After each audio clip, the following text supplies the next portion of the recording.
going to bring up third down. Loses a couple more. Cole Kelly set the edge from his left defensive end position. Saw that play coming, stayed home. Good leverage and said no thanks to McCoy trying to get around the corner. Kelly showing that he gets it done not only on the offensive side of the ball, but he's very, very underrated from his defensive end position, Kevin. He does a really, really good job shutting down things that come his way. Third down, 13 now. They come out 2 to the right. Now they're going to have 3 to the right, 1 to the left in the pistol formation.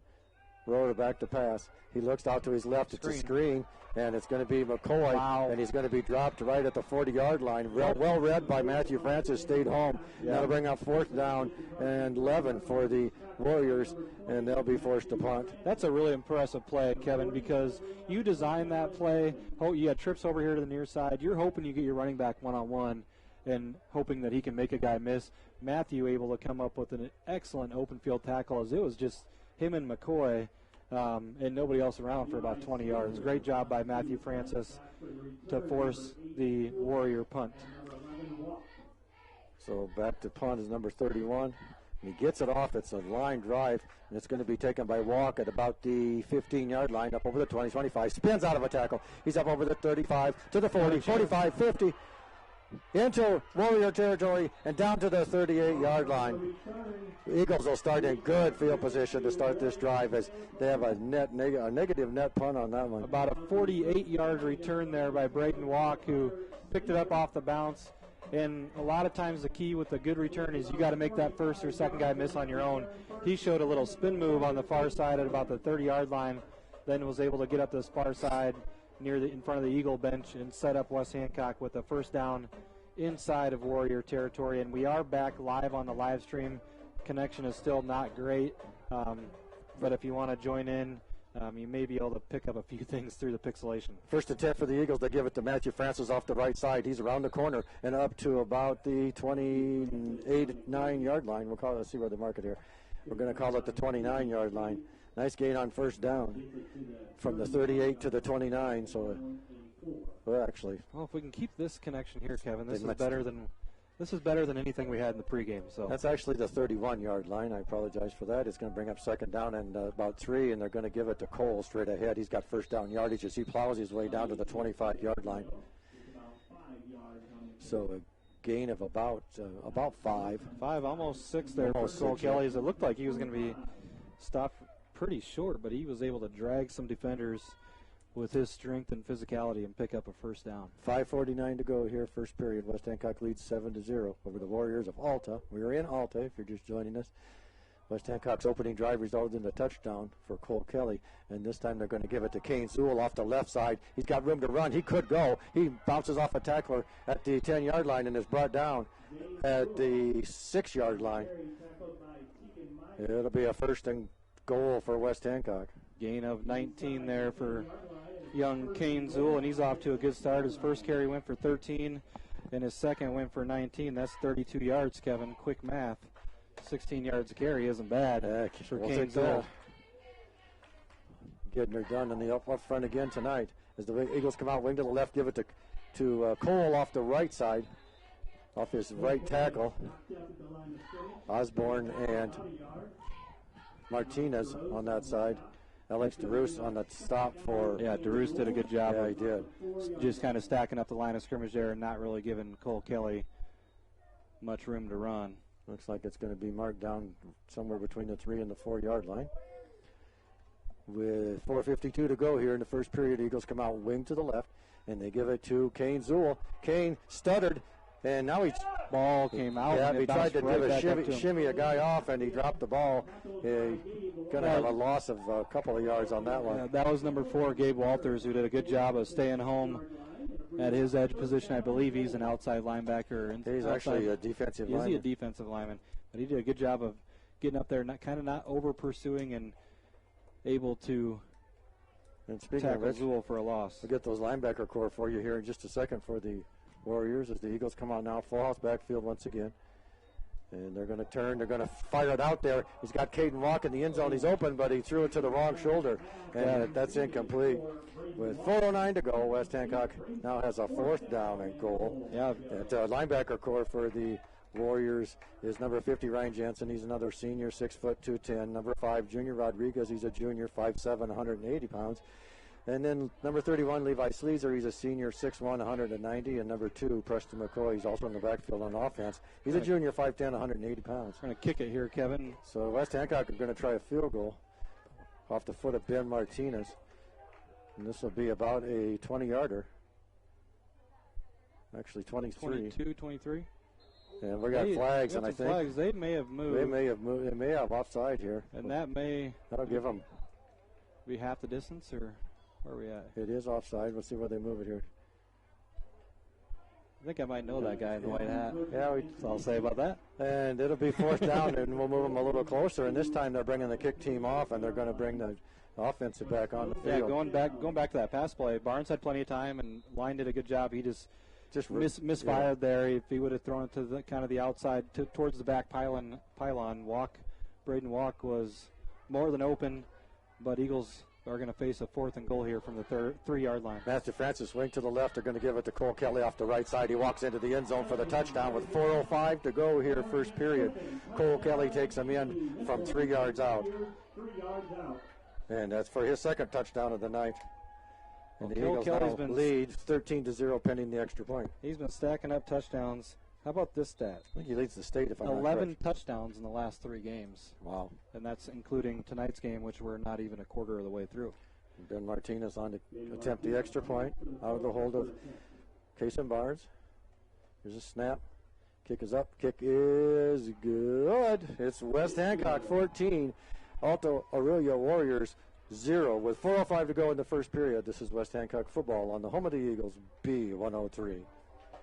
Are you looking for your first EDO golf cart? How about upgrading to something newer and customized? Let us help with our 0% financing. Buy a new or pre-owned EasyGo golf cart now with a down payment and make payments at 0% interest until April 15th, 2021. Free winter storage. Pick up your golf cart in the spring and make your final payment, or alternative financing will be available. Stop in for details today at Miller & Sons EasyGo Golf Cars, half-mile south of Grid on James Avenue. You have a choice where you bank. First State Bank of Britton Woden are here to make your choices easier. Whether you're looking for personal, business, or agricultural products, we're ready to serve you. Bank on the go 24/7 with our apps for mobile banking and bill pay.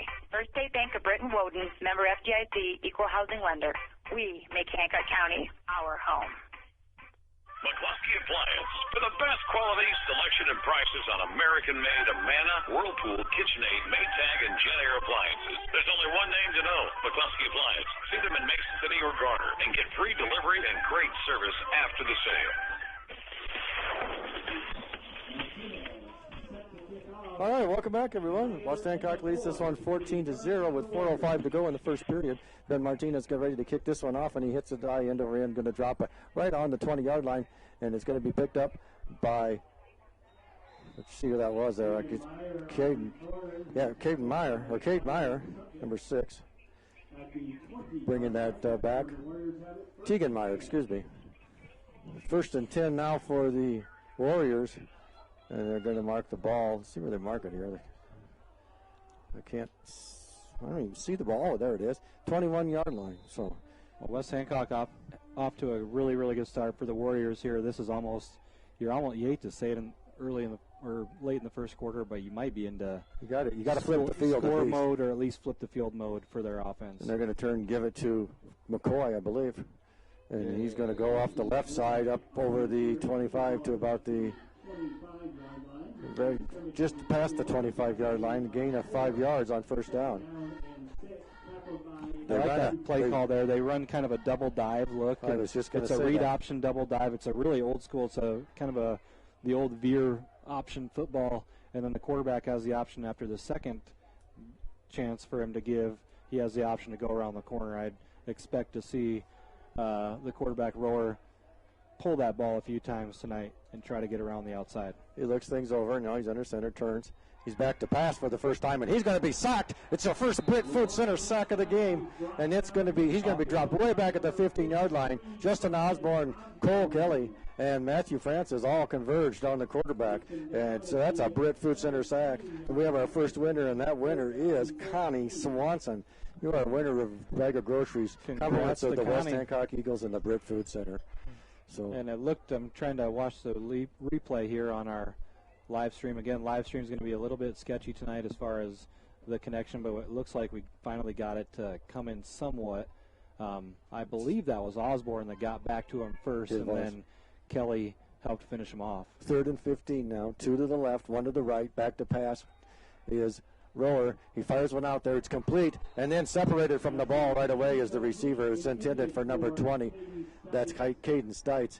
And nice job by Breyer Subject from his linebacker position to time that up, put a nice hit on the receiver, and break up the pass and force the Warriors to punt yet again. 2:32 to go, first period, and the Eagles will get the ball for this the 3rd time in this game, as their first 2 possessions resulted in touchdowns.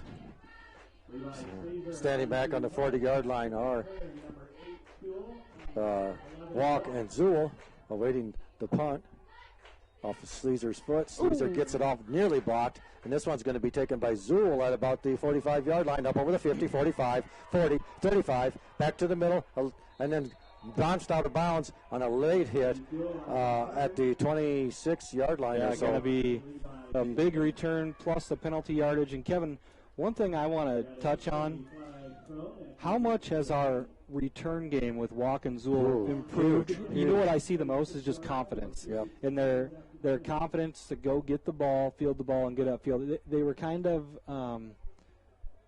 they were just kind of slow. It just didn't have a real good feel in the return game. And these last couple of weeks, of course, saw Braden Walk take one back last week. And also, not to mention, Zool took one back last week too, but got called back due to a penalty.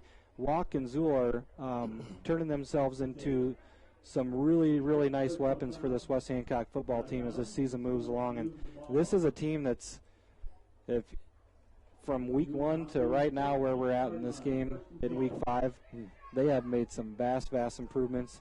And it's just a lot of different kids that are getting a chance to touch the ball, and you can just kind of feel that confidence inside of some of those kids. When they get the football, they're looking to make plays, and that time Kane Zool made another big play in the special teams game. 1st and 10, 2-by-2 now are the Eagles out of the huddle, and they give it to Cole Kelly straight up the middle. And then Cole's going to go to the house for the touchdown. 2:16 to go, first period. Cole Kelly puts the Eagles on the board for the 3rd time.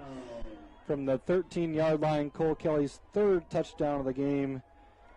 Yes, 3rd touchdown of the game, and we are still in the first quarter. And West Hancock fans out there, you better believe this is a team that is capable of making a long run again this year, as they are just getting better and better, quarter by quarter, play by play.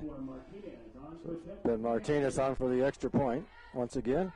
Out of the hold of Caden Barnes. Here's the snap. Kick is up. Kick is good. He kicked this one almost right out of the stadium.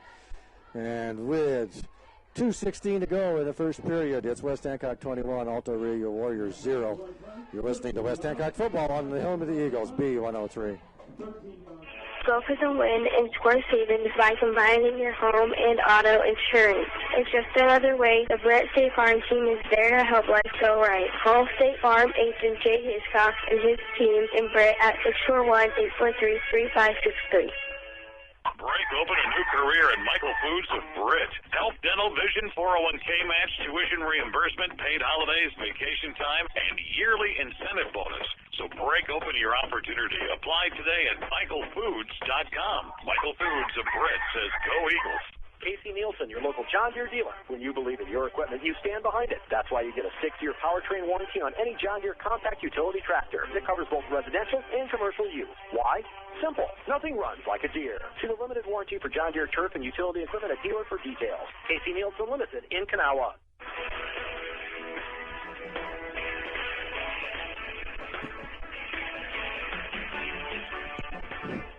All right. Remember last week I made a comment, Jay, about the music that they play when we come in? Yes. And you wanted some Bob Seger? Well, you just got your Bob Seger, buddy. I just heard the end of it, and I missed it because I was... Way to go, Mel.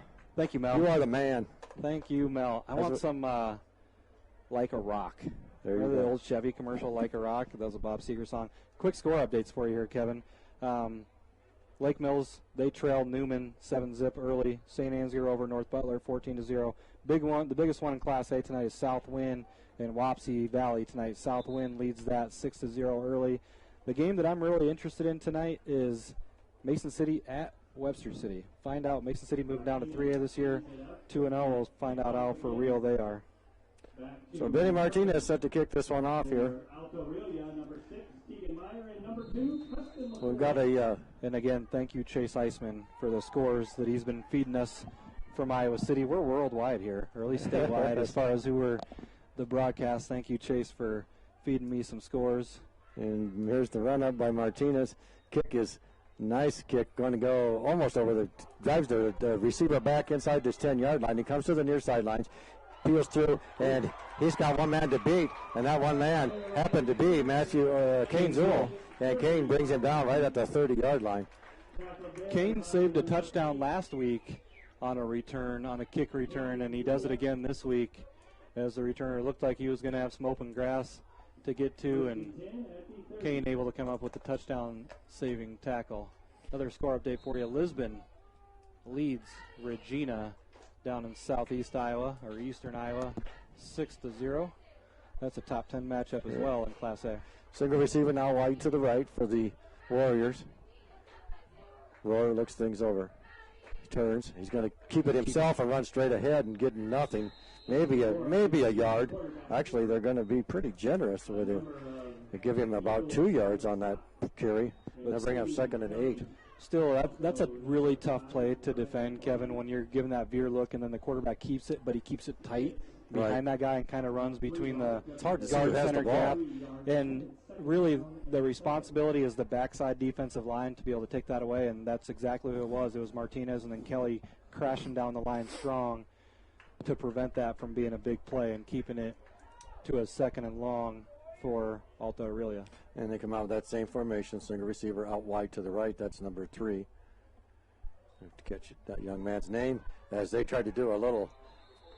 Oh, it's going to be dropped for a loss. It's going to be McCoy, and he's going to be dropped clear back to his 27-yard line. Going to be a gain or a loss of about 6 there, and that time it was almost like McCoy was telling the quarterback Rower to keep the ball, keep the balls. They were. It's a read play, and whoever would have kept the ball, whether it was the running back McCoy or the quarterback Core, that play was just. It wasn't reading well for either one. That was flat out blown up by this West Hancock defense. So that brings up 3rd and long with just 46 ticks to go here in the first quarter. And they come out 2 to the left, 2 to the right, and he bobbles the snap and gives it off to the running back, 31, that's Sleazer. And Sleazer takes it up to about the 33-yard line. That'll bring up a 4th down. And we didn't get one here in the first period, but we'll get to a sanitation timeout here coming up in the second period, and we've got a special event for you on a sanitation timeout. So we bring out 4th down and 7 for the Warriors. Careful what you wish for. We were asking for sponsors for the sanitation timeout, well, kind of jokingly, and we got one now, and it's for a really, really good cause. So excited to bring that to you. And I don't know if they're going to do sanitation timeouts tonight, but we'll, maybe our next one we'll just call it a sanitation. All right. Well, we're going to go to the quarter break right now as West Hancock leads this one 21-0 at the end of one quarter over the Alta Aurelia Warriors. This is West Hancock football on B103.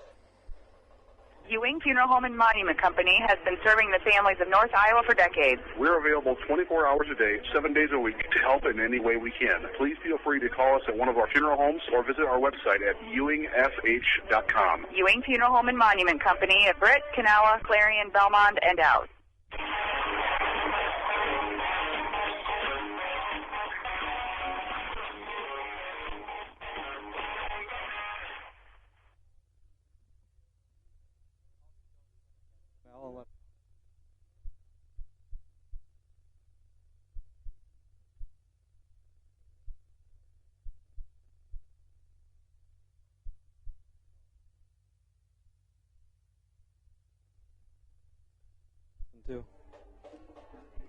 Hi, I'm Hunter McNeese. McNeese Tire and Automotive is your vehicle and ag tire supplier, offering full service in the shop, on the farm, or even roadside assistance. For parts, service, or tires, call 843-3536. McNeese Tire, Highway 18 West in Britt.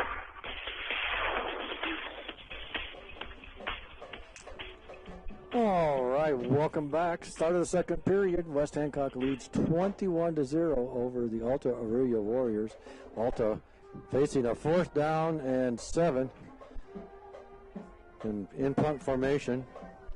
Sleazer, number 31, will go back and do the punting deep for the Eagles, standing on about their 25-yard line. Arcane Zool and Braden Walk.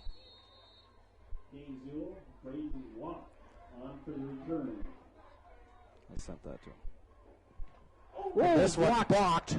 Justin Osborne. Justin Osborne blocked it, and it's going to be fallen on by Cole Kelly down about the 12, 13-yard line. The Eagles are set up in good field position once again. Field position all night long as the first return was set up by Braden Walk. Then the next one was Kane Zool. And then, of course, Justin Osborne with the block here on the last possession is going to set up West Hancock 1st and 10 at the Warrior 14-yard line. What a start for West Hancock. So West Hancock will have 1st and 10. They'll come out to the line of scrimmage. Wing to the left. That's Francis. They give it to Cole, right side. Cole lowers his shoulder, takes it down inside the 10-yard line. We'll see where they mark it down. It's a tough angle right here. Yeah, it is a Kevin. really tough angle. It's going to be 2nd down, and I'm just going to guess here and say we're about the 7-yard line. I'm going to go with the PA announcer. Pickup of 7 there for Cole Kelly. 2nd down and 3 for the Eagles. I have no idea where all this papers came They from. have a receiver far walks, but out wide to the right. They give it to Kane Zool off the left side. Kane's going to... He's going to be down close. He's going to be just short of the goal line. He's inside the 1. It'll be 1st and goal, West Hancock. I hate to jinx us, but give it to Cole Kelly. And I think we should share the love. I'm just saying. Let's do a Matthew Francis on the right side. If it's a must score, which is not necessarily must score right now on 1st and goal, but Cole Kelly behind Tanner Thompson is usually a pretty good recipe for success in finding the end zone. Full house backfield for the Eagles. Barnes under center. Turns. He's going to give it to Kane Zool. Left side. Kane takes it in for the touchdown. 1-yard touchdown run. Kane Zool puts the Eagles on the board. First touchdown carry of the year for Kane Zool, and they listened to you, Kevin. Hey. Spreading the love a little bit, and Kane Zool able to take it in from a yard out, and what a start for West Hancock. This offensive coordination stuff is a piece of cake, eh? Just into the second quarter. Don't tell Kev I said that. Just into the second quarter and up 27-0, pending the extra point by Ben Martinez. Again, with the live stream, we're just thankful we're live right now. I don't have the score stuff up right now, so apologies for that, but thankful that we're live as Martinez. He puts this one out of the stadium to the south this time as West Hancock takes the lead now. 10:55 to go, second period. West Hancock up 28-0.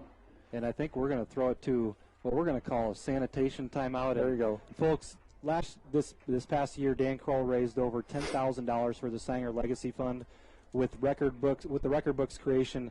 Now he's asking for your help to keep the donations come. Dan is asking those listening or watching tonight's game to donate to the fund, and then email him once you've done so, and Kevin and I will read your name next week. Donate to the fund by going to sangerstrong.com. You'll be able to donate there. Again, sangerstrong.com, and then email Dan at daniel.e.krull, K-R-U-L-L, at gmail.com once you've completed that donation. All right, and suddenly we are in the light, Jay. We are in the light, and thank you, because then I'm able to read that. And Mel, we'll have you throw it to that sanitation timeout commercial at our next break as the Eagles are lined up to kick here. But again, thanks for Dan for raising money to the Sanger Strong Foundation, and you got a chance to help too, even more Eagle Nation than you already have by going to sangerstrong.com and making a donation there, and we will let people know that you donated on the radio. Make a few adjustments here because I got a big glare now, and that's taken by one of the upmen as a line drive kick. And that one come in. He caught that in self-defense because it knocked him down. He showed some hands there. I think he was pretty excited. You see, as soon as he caught that ball, he kind of looked around like, hey, guys, check this out. Well, I tell you, with this Eagle scoring onslaught, we might have a hard time picking out the First State Bank play of the game again this week.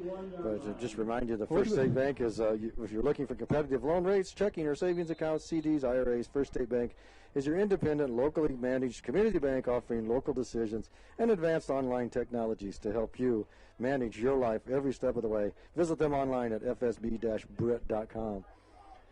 It's going to be a tough one tonight to pick out. Yes, it is, and they come out with a tight formation. Eagles are going to. They drew us offside there. And or did they? I think they did. I think Ben Martinez on the inside. Officials are talking it over because the near side official, I think, indicated that he had movement, but we'll see what the other side. I know I saw Ben getting off the ball there, and Ben's been terrific all year from his defensive tackle position. Does a good job of getting off the ball quick and causing havoc in the backfield. We'll see if he got a head start there. He did. He did, yep. As Wes Hancock's going to back up 5 yards, or give Alta really a 5 yards, and it's going to be first and short to start this drive, and maybe that's the break that this offense needs. Kind of give them a little bit of a break to get ahead of the chains and get going for this Warrior coaching staff and this Warrior offensive football team. All right, they come out now, tight formation. 3 men in the backfield. Under center is, and that time, we'll see what they do. They might. Yeah, this one's going to be a false start. And that's the kind of night it's been for Alta. Really, obviously, Wes Hancock is clearly changing his cadence at the line of scrimmage, and with that intent. And that time it backfired.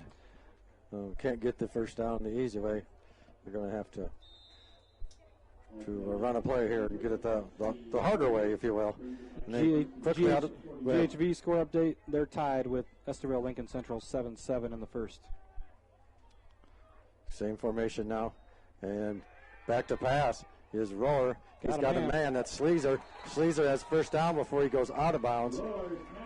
And we'll see where they mark him. Maybe they're going to mark him short. Going to be a gain of 9. He's going to be right on the midfield stripe, and he needed to get to the 49, so that'll bring up second down and 1 for the Warriors. Good job by Rohr there to go on the bootleg, get his eyes up downfield, able to find Sleazer quick and put a nice ball out there to bring up a second and short.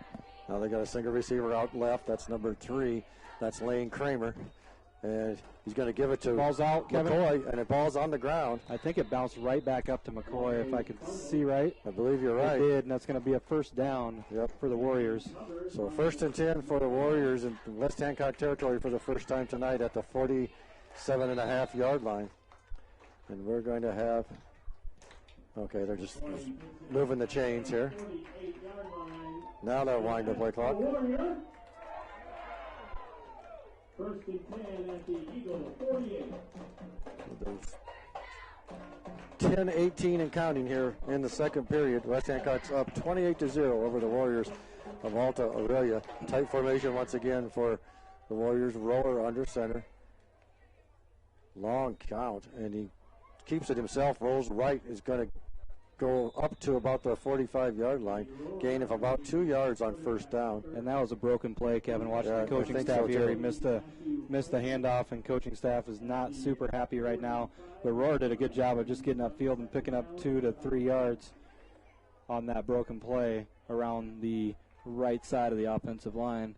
As we're going to roll under 9.5 minutes to go here in the second quarter. West Hancock leading 28-0 in this one over the Warriors. Single receiver to the left. Rohr looks things over. Now he's under center. And he's going to give it right away to McCoy. And he's going nowhere because he had no hole to go. They're going to give him about a yard on the play. Not quite. And he went to the left side, and West Hancock closed the hole up quickly. Chase Croneman coming in from his inside linebacker position with a violent collision there. And Chase getting up a little bit gingerly, walking back to his linebacker position, just kind of catching his breath, getting ready for this next defensive play. And now they split Lane. Kramer back out to the left. 3 men in the backfield, offset formation. It's going to be the number 20, and he's going to have first down yardage down to the 30. They're going to mark him 36-yard line. It's going to be, they'll have a first down. Gain of 8 for Caden Stites, the other running back there. His first carry of the night. Caden Stites with the first down on a gain of 8 on the run. So it'll be 1st and 10 for the Warriors. 8:30 to go here before the halftime break.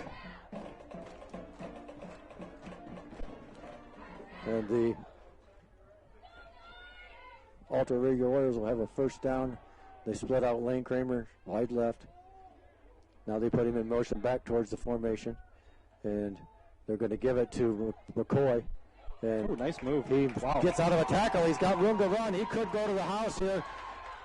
And he's going to take it in for the touchdown with 8:01 to go before the half. 8:01 to go, and Alta Aurelia on the board. Preston McCoy. And we've seen it on film, Kevin. He's a shifty runner. He's a dangerous running back in the open field. That time it looked like he was kind of stopped. He actually jumped over an Eagle defender who was on the ground and then able to cut it back against the grain to that far pylon and take it in from 36 yards out. Alta Aurelia on the board in this one with Preston McCoy doing the damage from 36 yards out for the touchdown. Luis Mendoza on to attempt the extra point for the Warriors.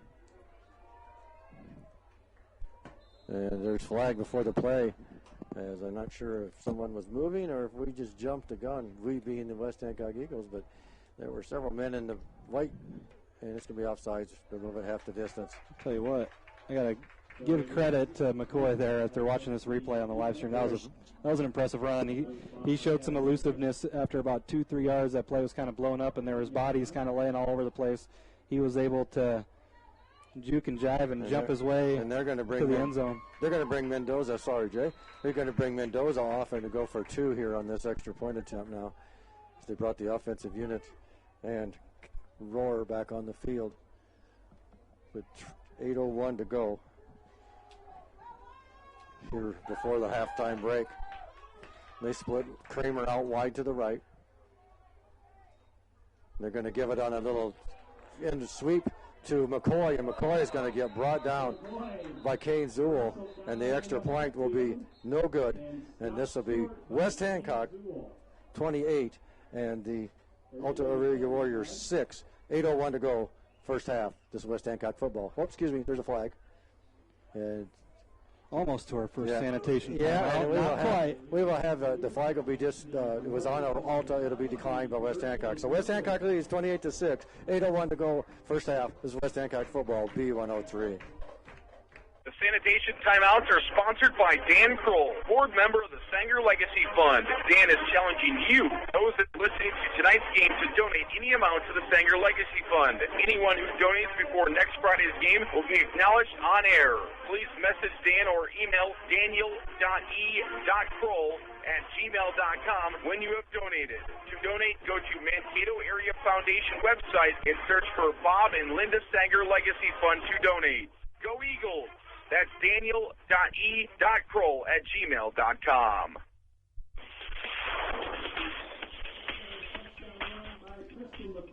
All right, well, welcome back. We are 8 minutes away from the Big Tire halftime show, and West Hancock will be receiving the kickoff here in just a moment as Alta Aurelia gets on the board.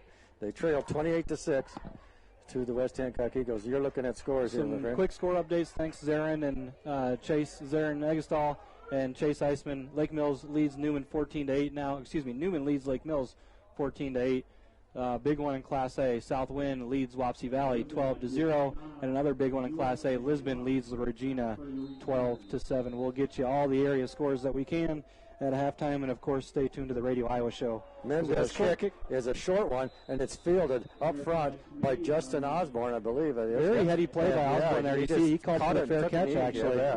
He called for the fair catch, and Eagles going to start out with, again, really, really good field position as Alta tried to get a little bit tricky there. Maybe they I'm not even sure that was by design or not, Jay. Well, even if it wasn't, good job by the Eagle front line on the kickoff return to be aware that something might be fishy going on after you got a big lead and Alta scores their first touchdown.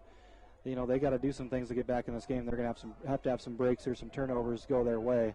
but Eagles going to start out in really good position again. 1st and 10 from their own 45-yard line. They give it to Cole Kelly, and he just bulldozes his way up to the midfield stripe, gaining 5 yards on 1st down. You go stripe to stripe, it's easy to tell how many yards he has. If they can do that, just either score touchdowns or go stripe to stripe 5 to 10 yards at a time, we would appreciate that. Don't have to take your shoes off that way. Speaking of 5 yards, number 5 coming in. Rylan Barnes bringing in the play for West Hancock. He goes quickly up to the line of scrimmage. Matthew Francis is wing to the left. Barnes in a stand-up position. And they're going to give it to Kane Zool, left side. He gets away from one tackler. He's got 1st down yardage. He's going to try to get the corner, and he's going to be brought down in Warrior territory at the 40-yard. Again, Kevin. You bet, 40-yard line. Gain of 10 for Kane Zool there as he's having himself a nice night here in the first half. 6 carries, 47 yards, and, of course, that last 1-yard touchdown run for West Hancock as they lead 28-6 with 7:14 to go. And Barnes quickly up to the line of scrimmage, wing to the right, and they're going to give it to Matthew Francis, right side. He's met at the line of scrimmage, but he goes forward for a couple of yards down to the 38. Sleazer in on the tackle, along with Rohr. Rohr goes both ways, quarterback and safety for the Warriors. And they'll bring up a 2nd down as we just tick under 7 minutes to go here in the first half. Once again, the score, West Hancock 28 and Alta Aureila 6. Eagles up to the line of scrimmage, wing to the right. Barnes under center, gives it to Cole Kelly, left side. Cole's into the secondary quick and dropped. Didn't quite go to the line to line, stripe to stripe, but he's close as he's down to the 31-yard line. Kelly up to bring up 3rd and 1 for the Warriors. Kelly up to 76 yards on 13 carries to go with his 3 touchdowns here in the first half. Eagles really got a rhythm going coming out of the huddle now. They wing to the right. And they give it to Cole once again. Cole, ball is out, but right back into Kelly's arms as Cole tries to sidestep a would-be tackler, and the tackler took a swipe at the football and got it out of there. But Cole's able to get it back, and that'll bring up a 4th down, about 1.5 yards. That time it was the big fullback, number 44, Alex DeRoos. Good-sized kid, 6'1", 190. Fullback/defensive lineman. Did a good job of getting penetration there and blowing up that play as Cole Kelly not able to pick up the 1st down on 3rd down. Eagles full house backfield turns, give it to Cole Kelly. Cole off the right side. He bounces off the tackler. He's into the corner. He could go. He's at the 15, 10, 5. Touchdown West Hancock. From 32 yards out, it's Cole Kelly just bouncing off of tacklers and taking it into the end zone from 32 yards out.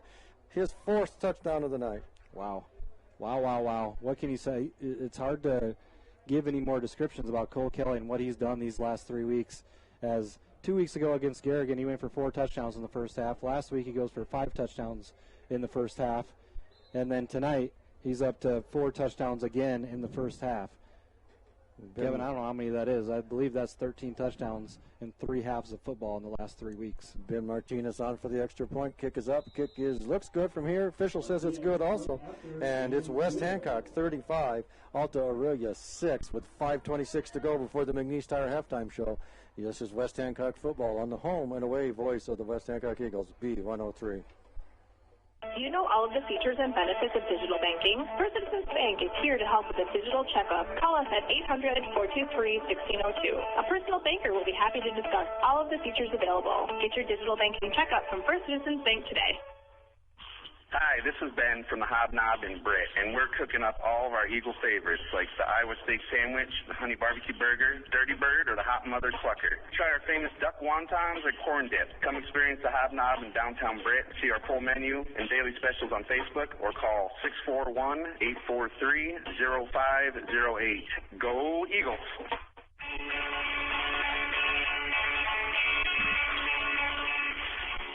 All right, hey. You know what, Jay? Yeah, what, Kevin, what? Cole Kelly, he is one dirty bird. Hey, speaking of dirty birds. Hey, that's right, speaking of dirty birds. Where can I get one of those? Well, you can get one up at the Hobnob in downtown Britt. And speaking of that, you want to make sure that you tune in here because in a couple of minutes we're going to give you the Hobnob Trivia Zone Challenge question. The first person to text the correct answer wins a $20 gift certificate from the Hobnob, and you're going to text your answer to 828 828-649-5469. You're going to text the answer and your name, and we've done this for 3 weeks now. Hopefully you've got it figured out and you know what to do. Your name and the answer, and it's 828-649-5469. Did you text Mel the answer? I'm going to do that right now. So once again, the Hobnob is excellent food. They got the Dirty Bird, which reminded me of this. And you can't go wrong with the famous corn dip. You can find the full menu and daily specials on Facebook at CQ Hobnob, or give them a call at 641-843-0508. Number 6, Tegan Meyer, and number 2, Preston McCoy. Back to return for Alta Aurelia.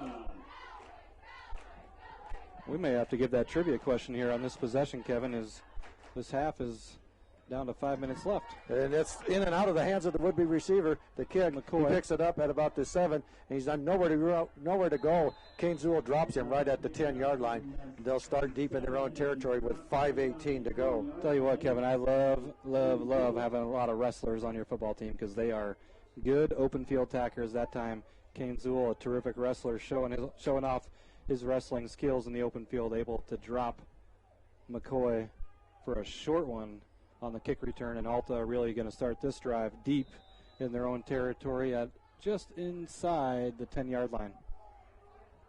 All right, well, the answer is in Mel's hands now. He should have it in a second as the Warriors roll out, and he hands it off on that little option like you talked, and he got kept some it decent there. yards, and he kept takes it up over the 10-yard line. Not as long, or he did a lot more running. Excuse me, I can't even speak right now. Did a lot more running than what he actually got yardage on that. It sure looked like a nice run, but he only had about 2 yards out of it. And bring up 2nd down and 8. And Mel, if you're listening back there, okay, yeah. You got it? Make sure that you got it. You bet. All right, you did. So after this play, you bet. I'll give you that trivia question. Once again, that number is 828-649-5469 is where you want to text your answer. Answer first and then your name. So they put a man in motion back towards the formation from the right side, and then they give it to McCoy. And I believe McCoy was that man in motion, and they give it to him. And saw that a couple of times and watched a little film on these guys. He got about a yard. That'll bring up 3rd down and about 7 for the people want to know, Kevin, what's the trivia question? The people want to know. Well, I'll tell them. Who was the quarterback who threw for 117 yards versus Dyke New Hartford in the Unidome in a quarterfinal game? Okay, it's a quarterfinal football game in the Unidome. One of our quarterbacks threw for 117 yards, and against Dyke New Hartford. That's the key. Yep. Who was that quarterback? Text Mel your answer and your name. 2x2 roar fires out to the right flat, complete, and it's 1st down for Tegan Meyer, excuse me, and that'll be a 1st down for the Warriors as we're going to creep down under 3 minutes, or excuse me, about 3:47 to go. They'll stop it long enough to move the chains. And as you heard the PA announcer say, that's a Warrior 1st down, and we will move along here. The PA announcers and the people said it with them. Kind of a nice little tradition they got going here as Cade Rower's 3 for 4 tonight. 23 yards through the air that time, a gain of 12 to number 6, Tegan Meyer, a 6-foot senior. And they come out now, one split out wide to the right. That's Clayton Kramer. They're going to give it to McCoy. Preston's into the secondary and dragged down at about the 36-yard line. And that'll bring up 2nd down. Briar Subject come up and made the play. Got just over 3 minutes to go here before the McNeese Tire halftime show. So once again, that trivia question. Name the quarterback who in a quarterfinal playoff game threw for 117 yards in the Unidome versus Dyke New Hartford. Got a tricky one this week. I like it. It's 2x2. Roar gives it to Sleazer. Sleazer's swarmed over by a convocation of Eagles. I was just going to say, Kevin, that was a convocation of Eagles, a loss of 5 on the play as they were sitting in a 2nd and short in a nice position here late in the first half as they trail by 4 touchdowns. You got to believe they liked that position to be in 2nd long. The playbook's wide open, but the convocation of Eagles there led by Tanner Thompson and company said no and pushed them back to a 3rd and long. 3rd and 7 now as they come out again, 2x2. Roar in a shotgun formation, looks out to his right flat. He completes it out to number 4, and a tackle right away by Kane Zool. I believe he's going to be marked He's going to pick it up. Yeah, he's going to be real close if he doesn't have it. Yeah, he got it. Complete to Gabe Walters. Nice pitch and catch. Roar to Walters and gets the Warriors a first down on their own 40-yard line. 2 minutes to go here. Gain of about 9 there by Walters on the pass play from quarterback Cade Roar. That's really a tough, unless you can read it and get there, that's a tough play to defend. If offensively, if you can get your timing down right and you got a good passing lane and you got a good receiver that runs a good route, that's a tough one to defend, that quick slant. And now it's straight ahead with Stites, and he's going to go to the 45-yard line, just about the football length beyond it. Nice gain there by Stites on first down, gain of 6. $1:30 to go here before the half, second down, and 5 to go for the Warriors. Good to see Manson Northwest Webster back in action as they're playing St. Ed's, a team we saw last week. Manson Northwest Webster leads 7-0 in that game. Single receiver split out wide to the right now. That is Preston McCoy, and we're going to have a timeout. We'll take the timeout with him. It's a timeout by West Hancock with 1:10 to go. This is West Hancock football on the home of the Eagles, B103. Central Financial Group in Britt and Kanawha, proud supporters of West Hancock. For all your financial services and insurance needs, call 843-4483. We're committed to improving the livelihoods of every family, farm, and business we serve. Central Financial Group in Britt and Kanawha, where you belong. Hi, this is Ben from the Hobnob in Britt, and we're cooking up all of our Eagle favorites like the Iowa steak sandwich, the honey barbecue burger, Dirty Bird, or the Hot Mother Clucker. Try our famous duck wontons or corn dip. Come experience the Hobnob in downtown Britt. See our full menu and daily specials on Facebook or call 641-843-0508. Go Eagles!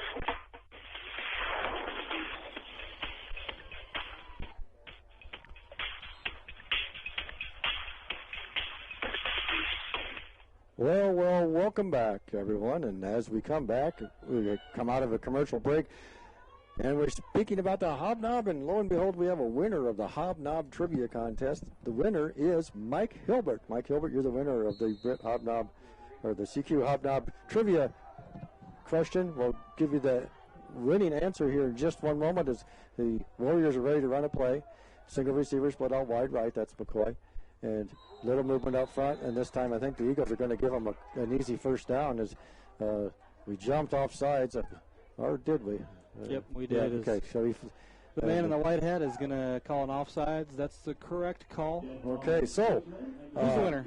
The winner, of course, was Mike Hilbert. The winning answer was Gabe Mitchell. Okay, Gabe Mitchell.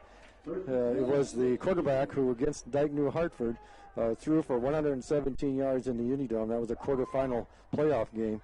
And 84 of those 117 yards came on one pass play. That's according to our resident statistician, Dan Kroll. Happy birthday, Dan Kroll, by the way. Warriors about to quickly the line of scrimmage, wing to the receiver White, and Sleezer gets the ball, and he's swarmed over. There's that man again. Actually, let's just say what it is. Ben Martinez got the bulldozer out and introduced it to Mr. Sleezer about 2 yards in the backfield, and that's going to bring up second down and 12. Ben was. I know we're hometown radio guys, but I'm going to say this: Ben Martinez not just making an all-district run this season. He's almost all state caliber what he's doing from his defensive tackle position. He's already got like 12.5, 13.5 tackles for loss on the season. He's been terrific. So once again, we're going to do a timeout here. We'll take a 30-second break. We'll be right back with 50 seconds to go. It's West Hancock 35 and Alta Radio 6. Big Bread Barbecue, award-winning barbecue for vending, catering, parties, fairs, and festivals. Do you have a family get-together and want barbecue? Give us a call at 515-293-0791. Give us a call now for your occasion in the future. And go Eagles! Hancock County Health System physical, occupational, and speech therapy programs are here for you. For high school athletes to retirees, HCHS will guide you in minimizing your pain and maximizing your mobility. Hancock County Health System, your health, our care, a lasting partnership.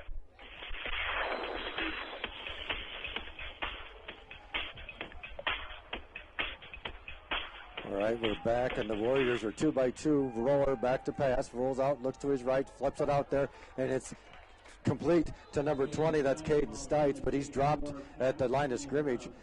Maybe a gain of 2 yards. That'll still bring up a 3rd down and 10 with 30 ticks to go here in the first half. They're going to come out. That time it was Rylan Barnes coming up in the coverage. 2-by-2. Stites in the backfield.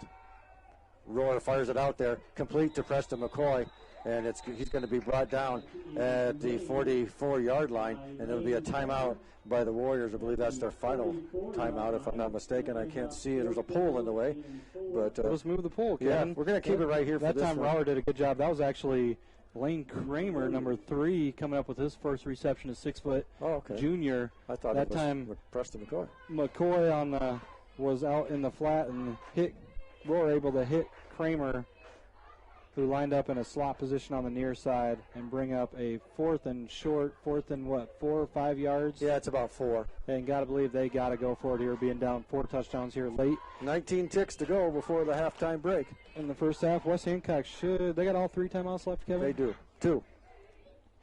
They got 2 timeouts. They took one on defense here about 4 plays ago. That's right.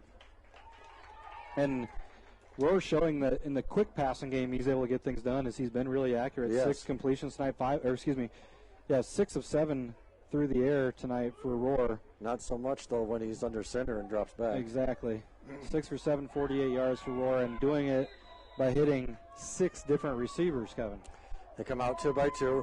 Roar in the backfield in the pistol formation along with Caden Stites. He fires it back out here, number 4. He bobbles it and catches it and takes it. He's got first down yardage. That's Gabe Walker, at the 36-yard line, and this will be the final timeout for the Warriors. We'll take this one with them. With 12 ticks to go, it's West Hancock 35, Warriors 6. This is West Hancock football on B103. If you've been to a wedding in the Midwest in the last 2 decades, chances are good it's been Mojo Productions rocking the reception. And if it's a party you want, Mojo Productions can deliver. Street dances, private parties, even karaoke. Mojo Productions has you covered. So give us a call at 515-408-1074 and get Mojo working for you.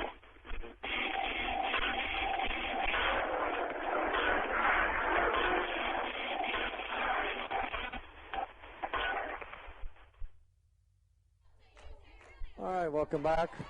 12 ticks to go before the halftime break. Alta takes out timeout, their last one. It's anything short of a touchdown or a first down, they can't stop the clock.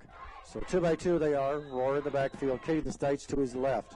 Eagles going to kind of a dime prevent look here.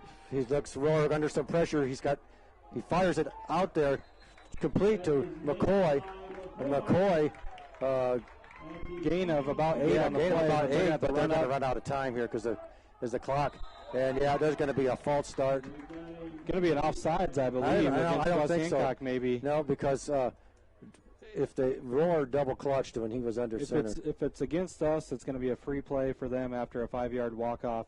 If it's against them, it's going to be the half, as the last pass play was to McCoy, a gain of 8 from Roar, his 8th completion of the night.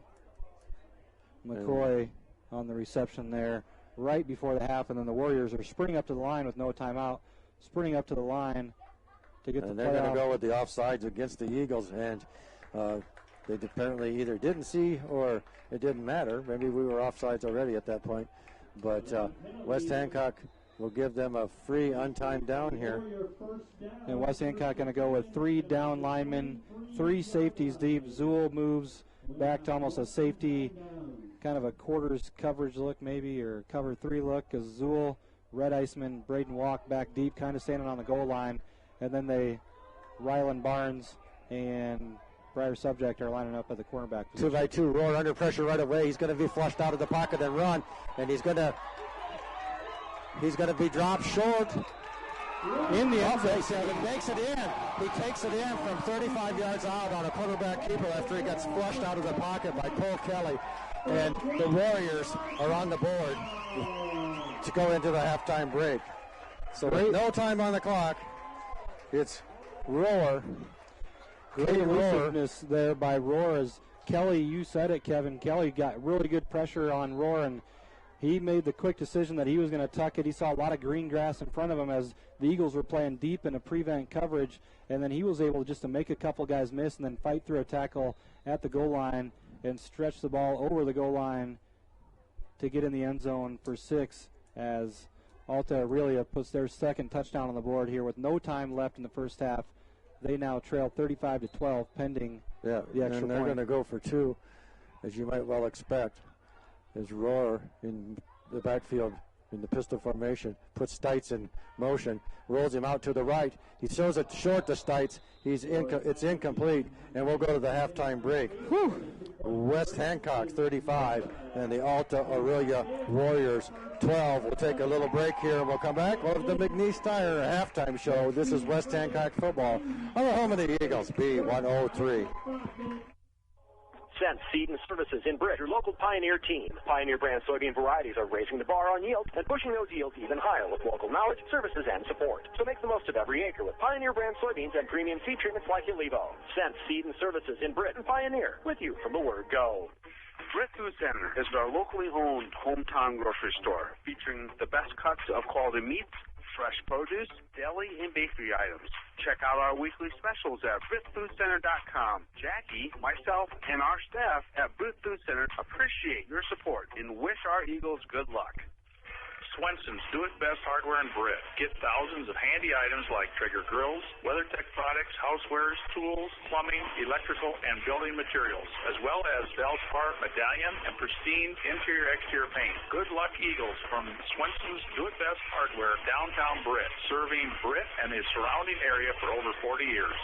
At COM1, we bring you local, superior service and products. From fiber-powered digital HD TV, high-speed internet, and telephone. Choose COM1, your local one, serving Kanawha, Corwith, Clemmy, Britt, Duncan, and Garner. Friendly service from people you know. Visit com1net.net today. Pritchard Auto Company of Britt is a proud supporter of West Hancock athletics, music, arts, and education, as well as many activities and organizations in the Britt and Kanawha community. You support us so we can support them. Check us out on Pritchards.com. Give us a call or stop in and let us earn your business. That's Pritchards.com. Go Eagles. Hi, I'm Hunter McNeese. McNeese Tire and Automotive is your vehicle and ag tire supplier, offering full service in the shop, on the farm, or even roadside assistance. For parts, service, or tires, call 843-3536. McNeese Tire, Highway 18 West in Britt.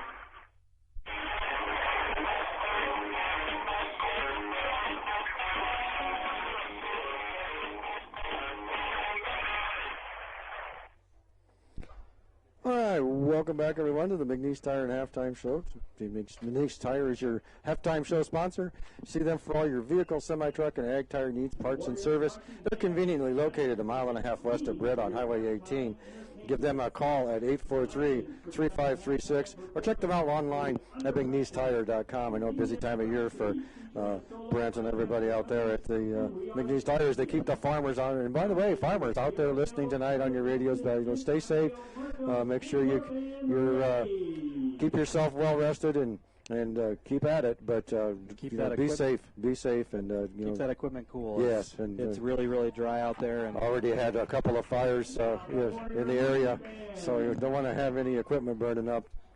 Take care of things and be safe out there. So recap the first half scoring for you here in this game. West Hancock here leads 35-12 over the Alta Aurelia Warriors in the first period with 9:19 to go. It was all West Hancock in the first period as Cole Kelly took it in for the first score from a 1-yard run.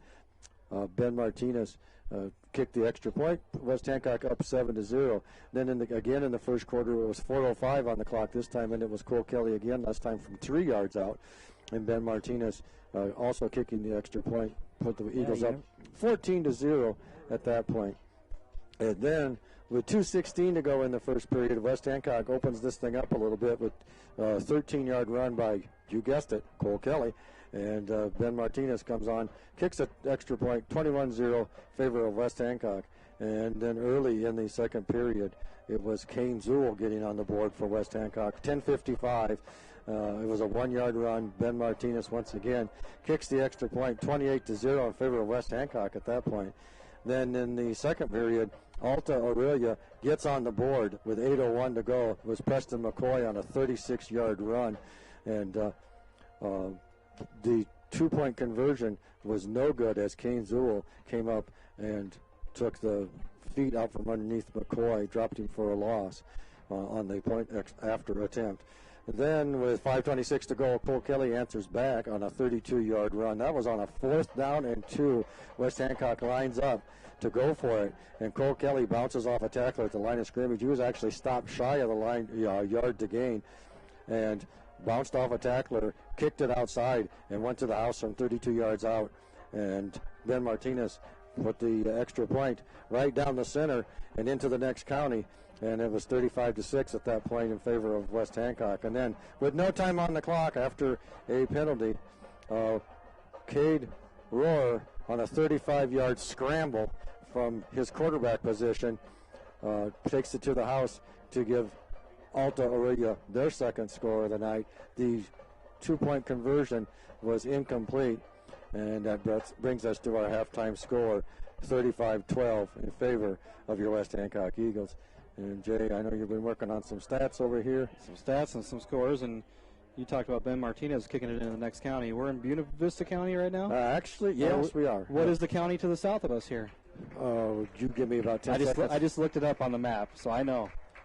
Let's see. We should be in Calhoun. No, Calhoun. What's right? It is no Sac County. Sac? Okay, so I go Sac. Little Iowa geography lesson here at halftime. You never know what you're going to get. That, but not tonight. Well, you can't be turn good around a little bit. I can tell you the county. I'm just hoping you get us home tonight. I will get you there. Hancock County is what we're looking for tonight. We're going to have Jenna drive home. The west side of Hancock County, and no, Jenna is not driving home. For her mom and dad that might be listening. Stats-wise, you want some stats for the Warriors and the Eagles? Okay, Please. We'll start off with the Warriors. 109 yards on the ground for the Warriors. 98 of it, excuse me, not 98 of it, but about 84 of it came in 2 plays. The touchdown by Cade Rohr, 35 yards, and then the big touchdown by Preston McCoy. McCoy's got 49 yards on 9 carries, including a touchdown run. Stites has a couple carries, Caden Stites that is, for 14 yards. Cade Rohr, 6 carries, 49 yards, and a touchdown, including that 35-yarder to end the half at regulation. And Kevin, I was over there in the coach's box here watching some of the film angles they've got of that run, watching the replay of that, and it looked like he got in his rear end. It looked like it might have been down, but it actually was on an Eagle defender, and he was able to flip over the goal line and score that touchdown as time expired in the first half. Sleezer had 3 carries in the first half, but just -3 yards. Rohr was 8 of 9 through the air, 65 yards, 8 of 9 through the air for the quarterback Rohr, and he hit 6 different receivers. Stites had a catch for 2 yards, Kramer a catch for 7, Walters a couple catches for 18 yards, McCoy a couple catches for 10 yards, Sleezer 1 catch for 9 yards, and Tegan Meyer a catch for 12 yards. For West Hancock, again, everything on the ground tonight. The only pass attempt, they had 1 pass attempt that was incomplete by Cason Barnes as he was looking for Braden Walk in the end zone. But other than that, the Eagle offense has been really good, and they've benefited from having tremendous field position to start drives. Cole Kelly, 15 carries, 106 yards in that first half, and 4 touchdowns. Ladies and gentlemen, that's 13 touchdowns in the last 3 games, all in the first half of each of those games. 13 touchdowns all in the first half of the last 3 games. The wins over Garrigan and St. Ed's, and then tonight looking good versus Alta Aurelia. Kane Zool, 6 carries, 47 yards. He was able to score his first touchdown of the year, and Matthew Francis had a couple carries for 9 yards. That's it for stats, Kevin. Oh, wow. You know, I'm always, when you're done with those, I'm always amazed because I'm trying to listen to that and take in the band here, and you're rattling off numbers, and I'm like, wow. And then I look over there as you're reading, I'm like, wow, it doesn't seem like you should have that many yards. Yeah. It's crazy. You know, and realistically, as good as the offense has looked, we would have a lot more yards on the ground right now, but give credit to our special teams. Oh, yeah, and defense. We've set up in the defense to set up our offense. I think we started in plus territory 4 out of the 5 drives, 5 out of the 6 drives we had in that first half. And credit, go back to Justin Osborne. That was a big block punt. Mm-hmm. We may come back to that later for the play of the game. First State Bank play of the game, big block punt to set up the Eagles for their 4th touchdown of the night. And I'll throw it back to you here, and we'll get some scores here in a little bit. So we're going to take a quick break. Once again, before we do that, though, I'm going to remind you that Mike Hilbert was the winner of the CQ Hobnob trivia question. And then, of course, the question was, who was the quarterback that threw for 117 yards versus Dag New Hartford in the Uni Dome quarterfinal? Of course, the answer was Gabe Mitchell. And we've had one sack so far tonight, and that was the winner of the Britt Food Center sack of the game was Connie Swanson. So, Connie, congratulations. Make sure you want to be lucky like Connie.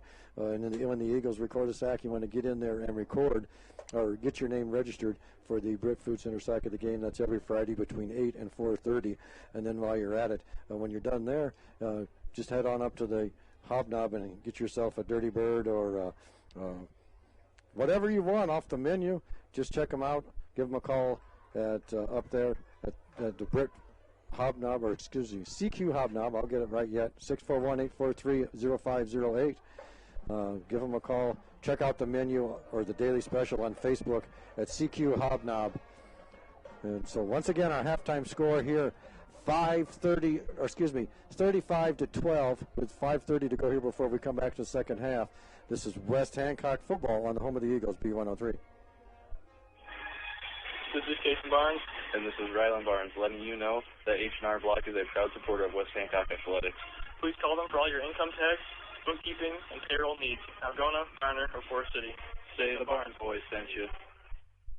Hi, I'm Dave Zroslik, president of Stellar Industries. Stellar reflects the values of small-town living: honesty, integrity, kindness, and caring. Employee-owned with locations in Garner and Kanawha, Stellar is a proud supporter of the GHB Cardinals and West Hancock Eagles. Log on to StellarIndustries.com to learn more about Stellar and how you can become part of our family. Go Eagles! From the Britt Chamber of Commerce and our members, including Britt Car, Truck, Bike, Tractor, Night Cruise, Jack's Puppies, Kelly Real Estate, The Leader, Mary Jo's Hobo House, National Purity, and Original Saw Company. We appreciate your support. See our Britt Chamber of Commerce Facebook page for info and events. Hancock County ASAP is a community group of allies for substance abuse prevention. When young people rise above the influence of drugs and alcohol, everyone's future is brighter. We lead lives of substance and help our youth connect with our communities in healthy, drug-free ways. We provide resources aimed at strengthening life's most important relationships. Find help ASAP or get involved at asap4hc.com.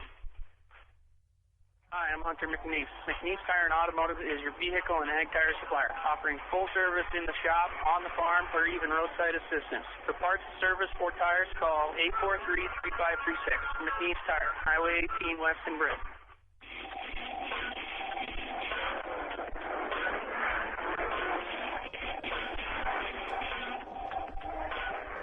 All right, welcome back once again to the McNeese Tire halftime show. As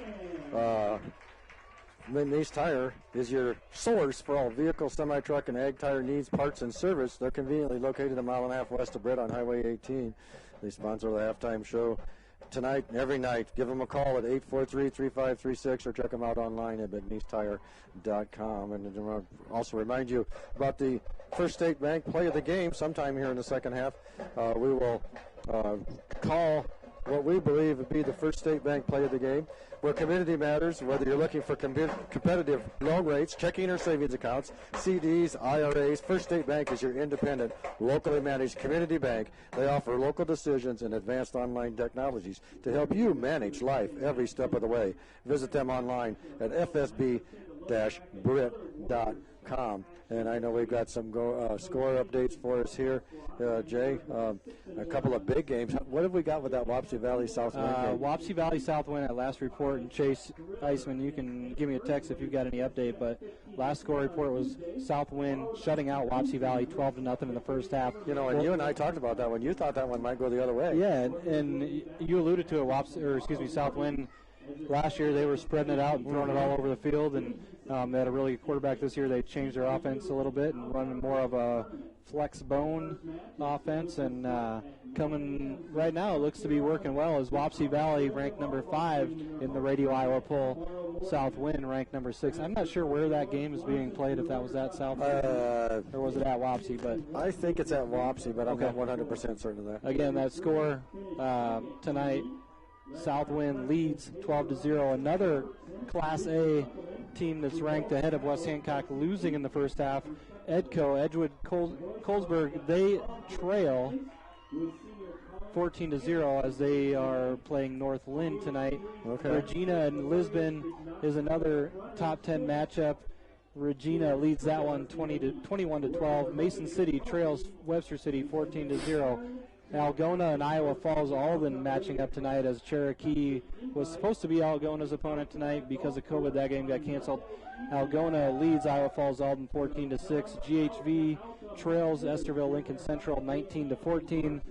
No game, of course, between Forest City and West Marshall. Unfortunately, Forest City having to shut it down for a couple weeks as they were off to a 2-0 start in the district for the first time in a long time. And they had West Marshall and Iowa Falls Alden, I believe, coming up. Correct. So really, really unfortunate for Coach Moore and the staff up in Forest City. Clear Lake, they were trailing Hampton Dumont tonight early, 7-0 is the last report we had there. Manson Northwest Webster and St. Edmunds, they're tied at the half, 7-7. North Union and Garrigan in a shootout in the first half, 21-21 in that one. Another back-and-forth game.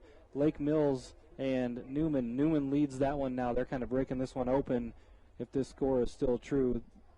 28-16, Newman leads Lake Mills. St. Ansgar leading North Butler 14-0. That game's at the half. And again, the big one in Class A tonight, Southwind and Wapsie Valley. Southwind leading 12-0 over Wapsie Valley. And, of course, Eagle Grove and Belmont supposed to score off tonight. Eagle Grove unable to play that one due to COVID. Lamar's Geelan coming over to Belmont Columbia tonight. We'll see if we can try to get an update on that one for you later, too. Familiar foe. We've had some you bet. So we're gonna tremendous battles with Lamar's in the past. We have. There might be a trivia question in there somewhere. We have just a minute to go here, so we'll take a minute break. We come back. We're ready for the second half kickoff. This is West Hancock football on the home of the Eagles, B103. The Titanium Lunchbox in Britta is the fan favorite for homemade pizza, pasta, burgers, subs, and ice cream. Our famous West Hancock Eagles make this their hangout, so you should too. Enjoy everything from a chicken stuffed pretzel to a Greek pizza, even some ranch toss as an appetizer. For full hours and menu, visit our Facebook page. The Titanium Lunchbox in Britt, what's in your lunchbox? Baucom and Grain Equipment has been in the grain handling business in Britt for over 50 years. Call Paul at 843-3734 today for more information on grain bins and Shivers drying equipment. Baucom and Grain Equipment in Britt, the grain drying specialist. Game on at the Britt Bar and Grill. Traditional or boneless wings, mild or hot. We've got wings and sports for every fan. High school, college, or pro. Enjoy comfort food like burgers and roasted chicken or daily lunch specials. Stop in after home games for wings and appetizers, as well as the best late-night entertainment. Britt Bar and Grill, downtown Britt, where the fun never stops. Go Eagles, defending state champs.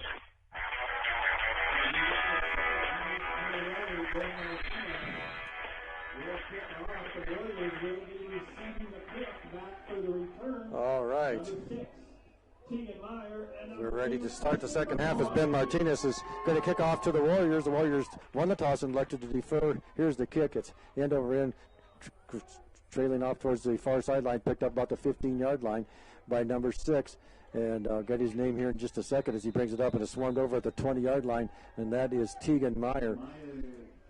And for the Warriors here, they got a really good opportunity to claw themselves back in this game as they scored on the very last play of the first half to put their second touchdown on the board, trailing 35-12. But they do get the ball to start the second half, and if they can get some mojo going, keep that momentum going offensively, where they found some luck, Kevin, when they were spreading it out, going 4 wide, twins each way for Rohr, give him some space to operate. But it looks like they're going to come out in that little wishbone formation with the receiver to the far side here to start off the second half. Single receiver to the left, Rohr under center, keeps it, pitches it out, and he's going to, it's a second pitch, and that's going to go Preston McCoy, and he's going to get swarmed over. There's Ryland Barnes over there makes, yeah, that was a dangerous play to start the second half. It was like a double option look as they pitch it to Sleazer initially, and he's then coming off a little bit gimpy. And then he pitches it back to McCoy, and it's a loss of 5 to start out the first play of the second half for the Warriors. So the Warriors at least want to try to flip the field, make West Hancock sustain a long drive here, but that's it's a rather inauspicious start to the way to start. So here we go. a tight formation, and it's going to be Roar keeping it, and he's going to get swarmed over about the 16-yard line. Looks like he'll gain about a yard maybe. Let's see where they mark it here to double check. Yeah, it looks. And that's going to be just a yard gain. That'll bring up 3rd down and 14 for the Warriors here to start the second half. Just a minute gone here. 3rd period. Once again, I want to thank you for tuning in to McNeese Tire Halftime Show.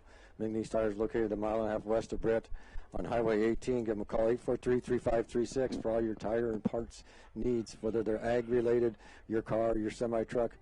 Just give McNeese a call, and they'll take care of you. Now, the Warriors break the huddle. They come out with a single receiver split out each way. A little bit of confusion on where the slot receiver should be. So now there's 2 to the right. Roar back in the pistol formation. Preston McCoy back there with him, and they swing it out to Preston McCoy on a screen, as Jace alluded to, and he's going to get, oh my goodness, he bounces in and out of tackles, and he's up close, near to the 1st down. He's going to be short, but it's going to bring up a 4th down and short. Gain of about 14 there on the little swing screen out to McCoy, and we alluded to it in the first. 13. Yeah, we alluded to it in the first half. He's a shifty runner, shows a good elusiveness in the open field, and the PA announcer was excited to move the chains, but it's a 4th down, not a 1st down. He's getting a mulligan on that one. As I don't know if you get a mulligan when the mic is live. 4th down and short for the Warriors, and they're going to go for it. 2 to the left, 1 to the right. Roar in pistol formation. The pitch is, or the snap is low. The pass is incomplete. Out to the right. Eagles will take over. Great territory, and that's not a good start to the first half or second half for the Warriors, as they're going to give the Eagles the ball in great field position, unable to flip the field. It just goes back to show, Kevin, we talk about all the time about staying ahead of the chains and avoiding the negative plays. One negative play, that was the drive killer. That was that first play when they tried to run that unique, I would call it, double pitch play. Sleazer tried to pitch it after he received the pitch from the quarterback, and that was stopped for a loss of 5, and that's what got him behind the chains. Despite the great pass play to McCoy, they come up short when trying to convert the 1st down on 4th down, and now West Hancock going to start over again in terrific territory at their own 20. Well, they're going to move it now. Yeah. It's going to be the 29-yard line. Yeah, it should be every 1st and 10 for the Eagles at the Warrior 29-yard line. So they're just 29 yards from pay dirt here. 9:24 to go, 3rd period. And they break the huddle with a wing to the right. They give it to Cole Kelly. He bounces off a tackler, and then he just pushes the pile forward and gets down inside the 25 to about the 24-yard line. And Adam DeRose on the tackle. Excuse me, I called him Adam, and I believe it's Alex. My apologies. The Eagles are quickly up to the line of scrimmage again. 2nd down and 6. Wing to the left is Kane Zul. They turn, and they give it to Cole Kelly, and he just bounces off of tacklers and winds his way down inside the 10. It'll be 1st and goal, West Hancock. He's going to be down to about the 6-yard line.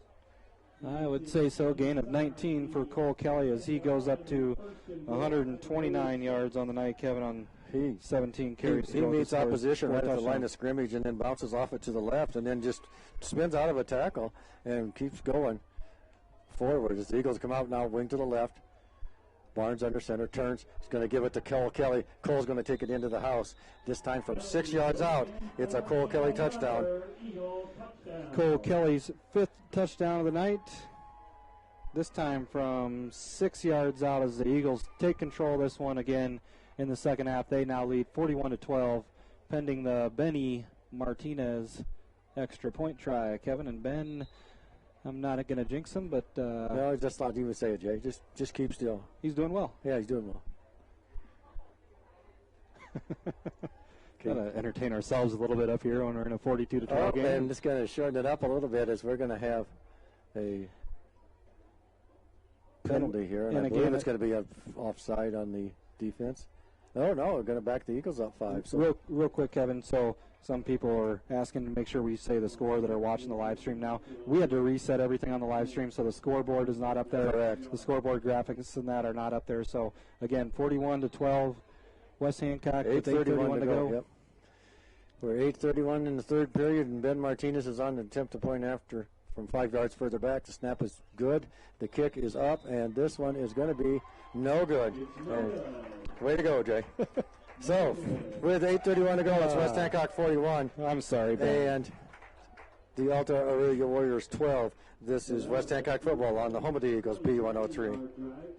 Instep Flooring in Kanawha. Think of plush, luxurious carpets in hundreds of colors and patterns. Consider the handcrafted beauty of exotic and domestic hardwoods. There's also the diverse styles and durability of ceramic and luxury vinyl. Options for all budgets. Choose Instep Flooring in Kanawha.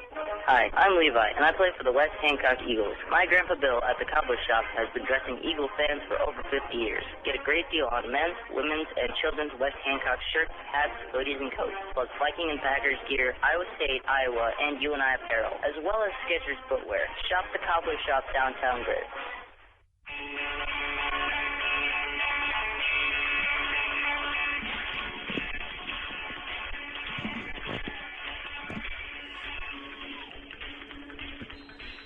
All right, welcome back. West Hancock leading this one 41-12, 8:31 to go. Third period, Ben Martinez set to kick off. West Hancock had a short field most of the night tonight as the defense has gotten the job done. And this one, Ben kicks high, end over end. It's going to be taken about the 12-yard line by number 6, and that's Tegan Meyer. And he's going to bring it up to about the 30-yard line, and there's going to be some extracurricular activity, personal foul after the play, dead ball. Wasn't sure what happened there, but it was late near our sideline here, and the coach for Alta Aurelia, one of the coaches here on the sideline, not happy. It'll be a personal foul against West Hancock. Yeah, it'll be 15 yards, so they'll have a first down at the 45-yard line. That was a personal foul, 15-yard penalty. I'll watch the replay here to see if I can see what happened.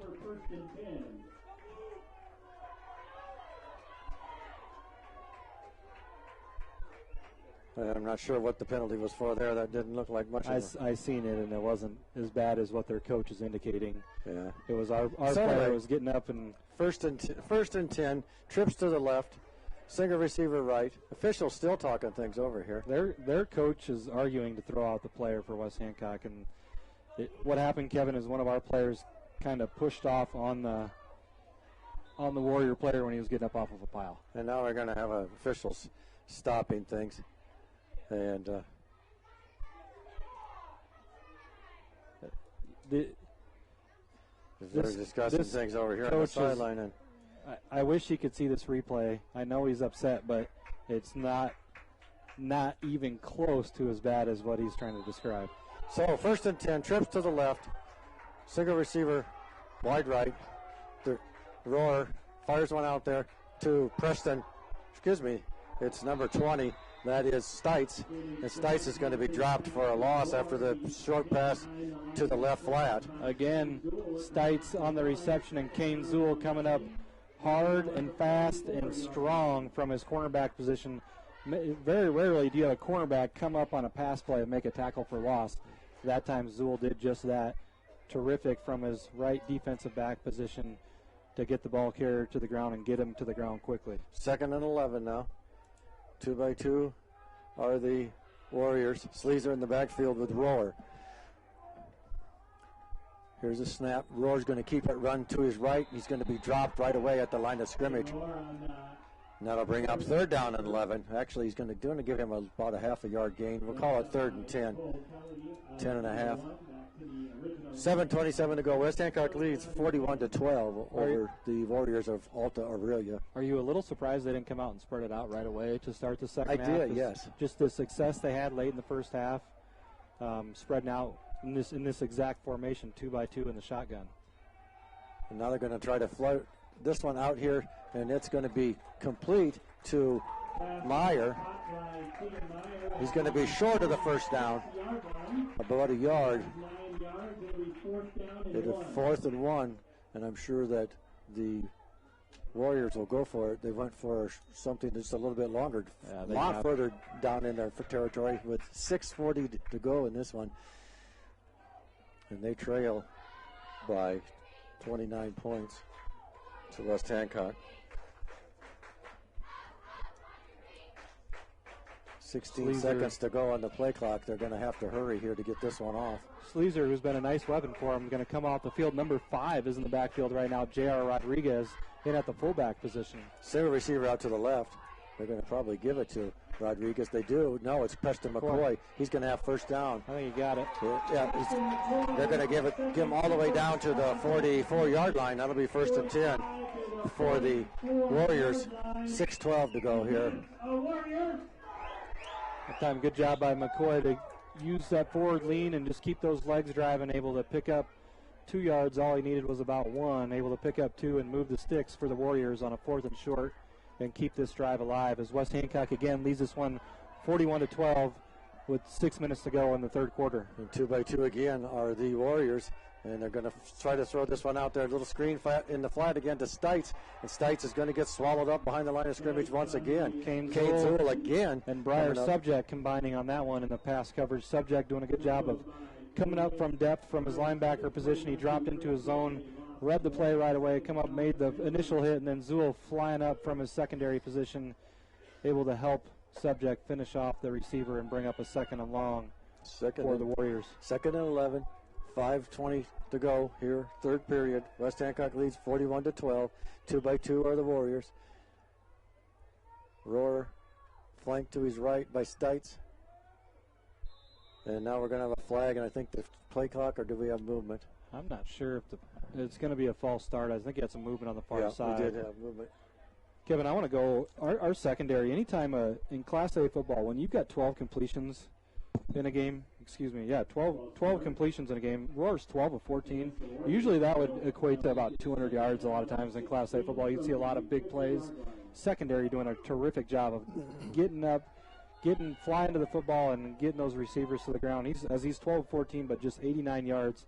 Secondary doing a good job of keeping everything in front of him. Now he rolls out right. He's going to be flushed out of the pocket. He's going to be sacked by Cole Kelly way back at the 35-yard line.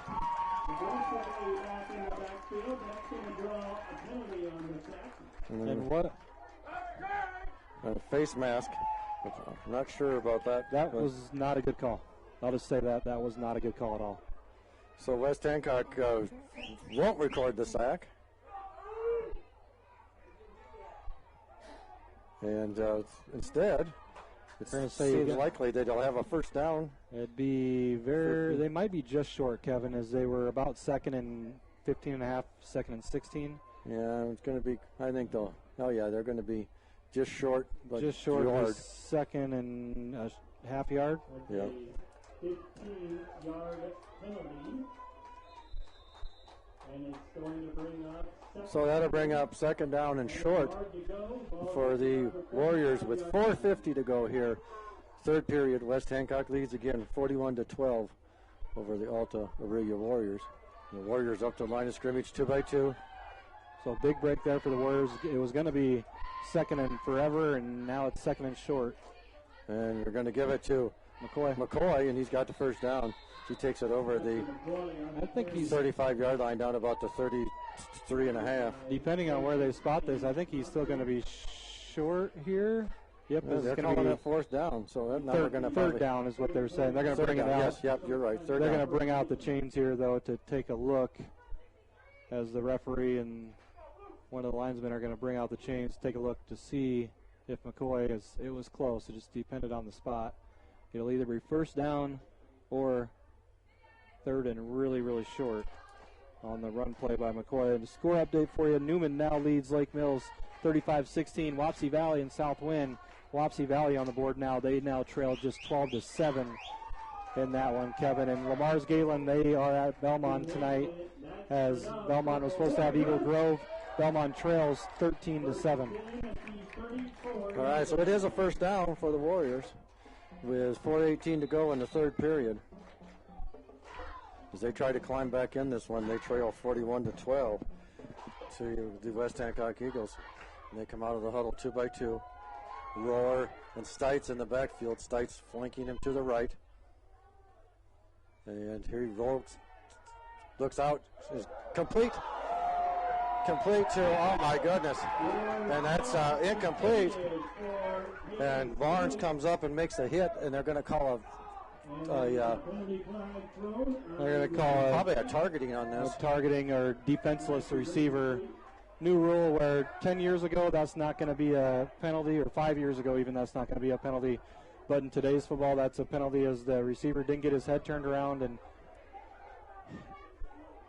I know I should bite my tongue here, Kevin, but it seems like some people are more concerned about trying to get penalties called on the sideline than they are about their own football team executing. But, you know, that is a penalty. I'll say that. That is a penalty, and Barnes is going to be disqualified for targeting, so he'll be out the first half of next week. That's the new rule in high school, and in college football came in, 3-4 years ago. Yeah. If you get a targeting penalty in the first half, you're out for the second half of the game. If you get a targeting penalty in the second half, you're out for this game and then the first half of next game. And, you know, it wasn't head-to-head. It was just one of those things where a defenseless receiver and, hey, that's just today's football. Yeah.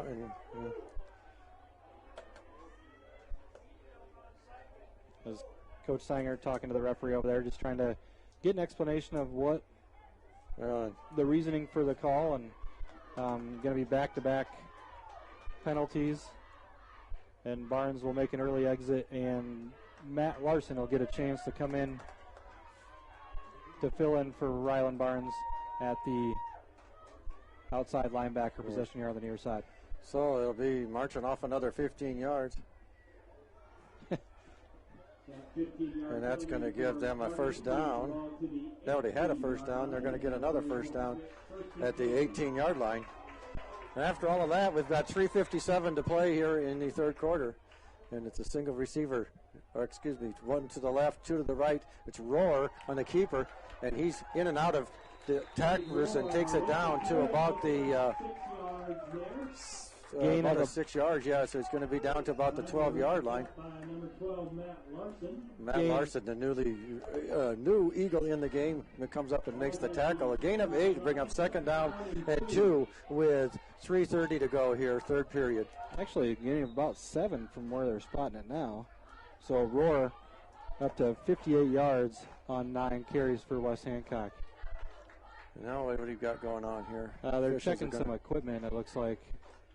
Oh, they're checking blood or what, but they looked like that official. Oh, he's throwing something. I don't know what. Something came off of somebody's. Something came off somewhere, a strap, and then they're throwing it back to Coach Sanger and company over there on the sideline. All right, second down, 2-by-2 are the Warriors. 3:30 to play here, third period. Rohr back, Stites to his right. He fires it out there, and that's in and out of the intended receiver's hands. That's Sleazer, and that went nearly a backwards pass. And that brings up third down and 2. 3:19 to go. The incompletion will stop the clock. And West Hancock will defend probably 4-down territory here. Oh, yeah. Third down and 2. Just Rohr's third incompletion of the night, as he's been very, very accurate from the quarterback position, as he's 12 of 15 now, 89 yards through the air. For the quarterback, Cade Rohr, who's a 6'4", 200-pound senior. Good-sized quarterback for the Warriors. They're going to come out single left and 3 to the right. With Preston McCoy in the backfield with Rohr. Rohr rolls out right, fires it out to McCoy. McCoy is going to be dropped, and I believe there's a flag again for they're going to have a face mask. It'll be a first down. It'll be first and goal for the Warriors. Is there a flag thrown? Yeah, there is. It's a face mask. Oh, it's okay. It'll be first and goal for the Warriors, as this one's getting sloppy here in the third period. Really for both teams. I was going to mention in the first half, it was not a ton of penalties other than a couple movement, or snap infraction, not snap infraction, but false start, procedure penalties in the first half, and then this drive has just been like the longest drive ever as far as time-wise. It's taken forever as we've had some penalties, and Eagles still not giving in easily, but it's going to be a first down and goal for the Warriors at the 5-yard line. Yeah, first and goal from the 5, 3:14 to go, third period. 2-by-2 are the Warriors. Stites in the backfield with Rohr. And they're going to get 5 as he does a hard count and draws West Hancock off sides. Be half the distance to the goal. Half the distance of the goal, and first and 2.5 now. First and goal from the 2.5-yard line. Eagles with the big lead just need to get their composure here and get their feet back underneath them. So as they come out now again, single receiver left, 2 to the right, actually 2-by-2, and he fires one out there. It's complete, but incomplete. Nice job by Kane Zool to break that one up.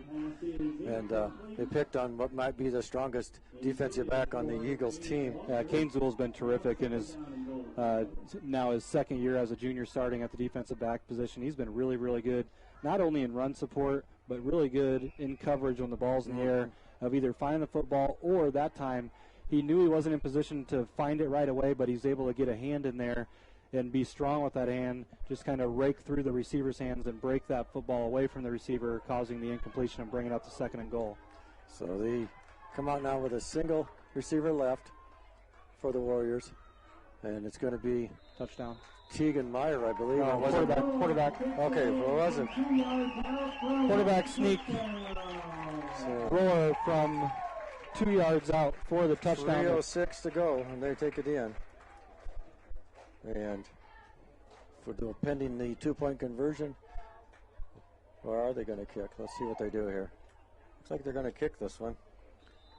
From 3 yards out, it was Rohr, and on to kick is number 10. That's not the normal kicker. Oh, yeah, it is too. Luis Mendoza. This one's blocked. Kick is no good. Matthew Larson. 3:06 to go. It's West Hancock 41 and Alta Aurelia Warriors 18. This is West Hancock football on the home of the Eagles, B103. Hi, we're Britt Seed Company, local farmers and channel seedsmen, working side by side with a channel seedsman in your fields to understand your growing conditions is the best way to select channel products placed to perform for better yield potential. That's seedsmanship at work. For products placed to perform, your local channel seedsmen are Al, Rick, Mike, and Dave of Britt Seed Company. Like us on Facebook. Are you looking for your first E-Z-GO golf cart? How about upgrading to something newer and customized? Let us help with our 0% financing. Buy a new or pre-owned E-Z-GO golf cart now with a down payment and make payments at 0% interest till April 15th, 2021. Free winter storage. Pick up your golf cart in the spring and make your final payment, or alternative financing will be available. Stop in for details today at Miller & Sons E-Z-GO Golf Carts, half-mile south of Britt on James Avenue.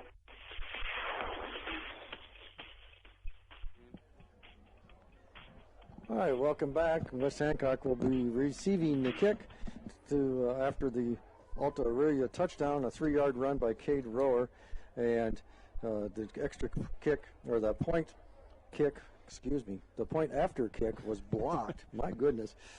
And that brings us to 41-18 in favor of West Hancock. And we need to mention Matthew Larson in on the block kick there, so good job by number 12, Matthew Larson. Speaking of block kicks, our first state bank play of the game tonight is going to be the blocked punt by Justin Osborne, and it set the Eagles up early in the first half with a short field, and really what we thought at that time was closing the door on this one, really. And I would say it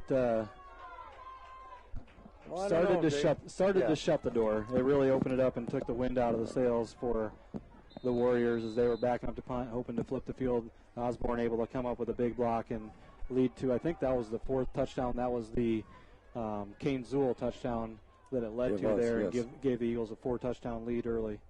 So set to kick off is Mendoza. Deep for the Eagles are Walk and Zool. He kicks this one, and this one's going to go. Is it going to go out of bounds? It's going to be taken by Walk at about the 15-yard line. Now he looks for room to run, and he's going to bring it up over the 20 to about the 24-yard line. And Brandon Meyer running a tackle. West Hancock will take over 1st and 10 from their own 24-yard line with 2:57 to play here in the third period. Couple score updates here for you. You bet, Jay. First one, now Wapsie now leads. Okay. After trailing 12-0, they now lead Southwind. Wapsie Valley leads Southwind 14-12. And Newman all over Lake Mills tonight, 41-16. I know Newman had some kids out, some key players out early in the season at some inopportune times, so maybe they're back getting healthy and showing that they're going to be a dangerous team over there. Wing to the right for the Eagles, and it's Cole Kelly. He runs straight ahead, running hard, and he gets a nice gain up over the 30-yard line to about the 31, and that'll bring up 2nd down and about 4 for West Hancock. Martinez and Briar Subject going to come into the game for West Hancock, and exiting will be Kane Zool, and the other guy must already went off. Not sure who that was.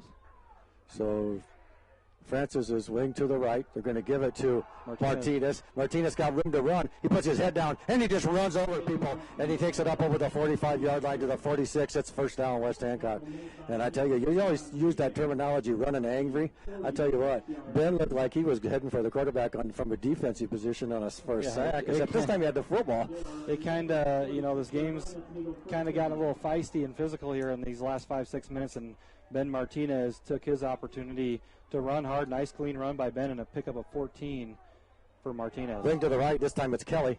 And Kelly's up over the midfield stripe into Warrior territory to about the 47, 48-yard line. Kelly's 20th carry tonight, and he's got a $149 on the ground. Cole Kelly, 20 carries, 149 yards to go with his 5 touchdowns that all came in the first half. 1:48 to play here in the third period. West Hancock out of the huddle, up to the line of scrimmage, wings to the left. That's Matthew Francis. Barnes under center. And they're going to give it to Ben Martinez, and Ben's going to get dropped at the line of scrimmage, maybe lost a yard. Not sure what. They jumped on the play. This official pulled the flag out of his back pocket and then put it back into his back pocket. And that's the last I'm going to say about that. So it'll be 3rd down as Ben loses a couple yards on that one. So it'll be 3rd and about 6 as the Eagles come out, wing to the left. They're going to give it to Cole Kelly off the right side. Cole had enough of this 3rd down stuff. He takes it down inside the 40-yard line.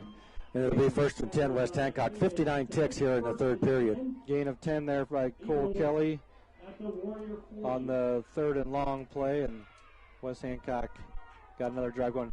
I want to give a quick update after this play, Kevin, something I'm seeing inside the offensive line here. Okay, wing to the left, Matthew Francis. They're going to give it Cole Kelly, right side. Cole winding his way through traffic at the line of scrimmage and then bulldozing forward inside the 35 down to about the 34. Nice run on 1st down to bring up 2nd down and about 5 for West Hancock. And I'm not sure when they made this adjustment. Now Marks is going off, but they started this drive with Alex Marks at right tackle, Osborne at right guard, and then they had Brighton Coogee and Tanner Thompson over here on the left side. Now they bring Croneman back in on the right side. It's Cole Kelly off the right side. Cole's into the secondary, and he's just running people over, and he takes it down inside the 20 to the 19. It'll be 1st and 10 Eagles with 15 ticks to go here, 3rd period. Excuse me, that was John Martinez they brought back in at right tackle. So Eagles doing a little bit of a rotation now on the offensive line. And we saw Marks and Coogee kind of rotating. Marks stayed at the left side, but Coogee was going back and forth from the right and left tackle position. Now they got Coogee, who's primarily been the left tackle tonight. He's a kind of a nice, young, promising player, just a sophomore. Brighton Coogee, who goes about 5'10", 170. So at the end of 3 quarters, it's West Hancock 41 and the Alta Aurelia Warriors 18. This is West Hancock football on the home of the Eagles, B103. You have a choice where you bank. First State Bank of Britain Woden are here to make your choices easier. Whether you're looking for personal, business, or agricultural products, we're ready to serve you. Bank on the go 24/7 with our apps for mobile banking and bill pay. First State Bank of Britain Woden, member FDIC, equal housing lender. We make Hancock County our home.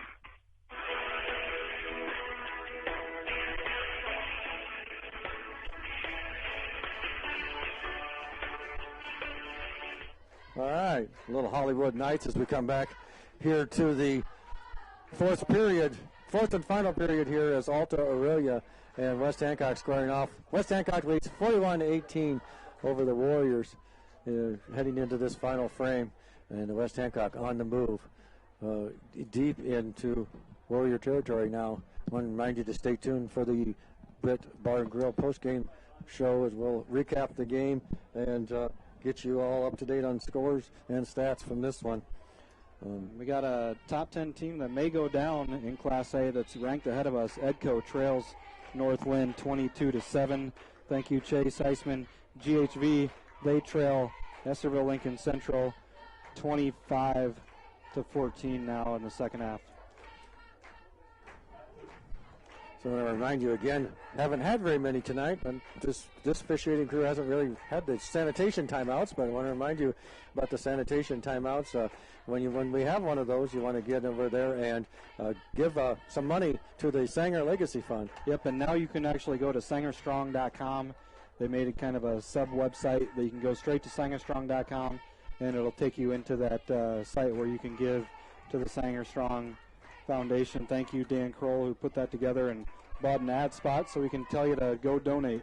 Eagles wing to the right. It's Cole Kelly in and out of tacklers, and he's into the end zone. He's in from 20 yards out. It's a 20-yard Cole Kelly touchdown run for West Hancock. I got Cole unofficially. He may be up over 200, but I got him unofficially at 199. His sixth touchdown of the night. Cole Kelly this time in from 20 yards out as the Eagles lead 47-18. Yep, pending extra point attempt by Mr. Martinez.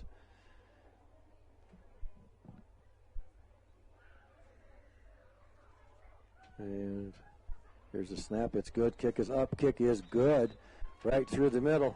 So Ben Martinez gives West Hancock the lead now 48-18 over the Alta Aurelia Warriors. This is West Hancock football on the home of the Eagles, B103. McCluskey Appliance for the best quality, selection, and prices on American-made Amana, Whirlpool, KitchenAid, Maytag, and Jet-Air appliances. There's only one name to know, McCluskey Appliance. See them in Mason City or Garner and get free delivery and great service after the sale. Go for the win and score savings by combining your home and auto insurance. It's just another way the Brett State Farm team is there to help life go right. Call State Farm agent Jay Hiscox and his team in Brett at 641-843-3563. Break open a new career at Michael Foods of Britt. Health, dental, vision, 401k match, tuition reimbursement, paid holidays, vacation time, and yearly incentive bonus. So break open your opportunity. Apply today at michaelfoods.com. Michael Foods of Britt says go Eagles.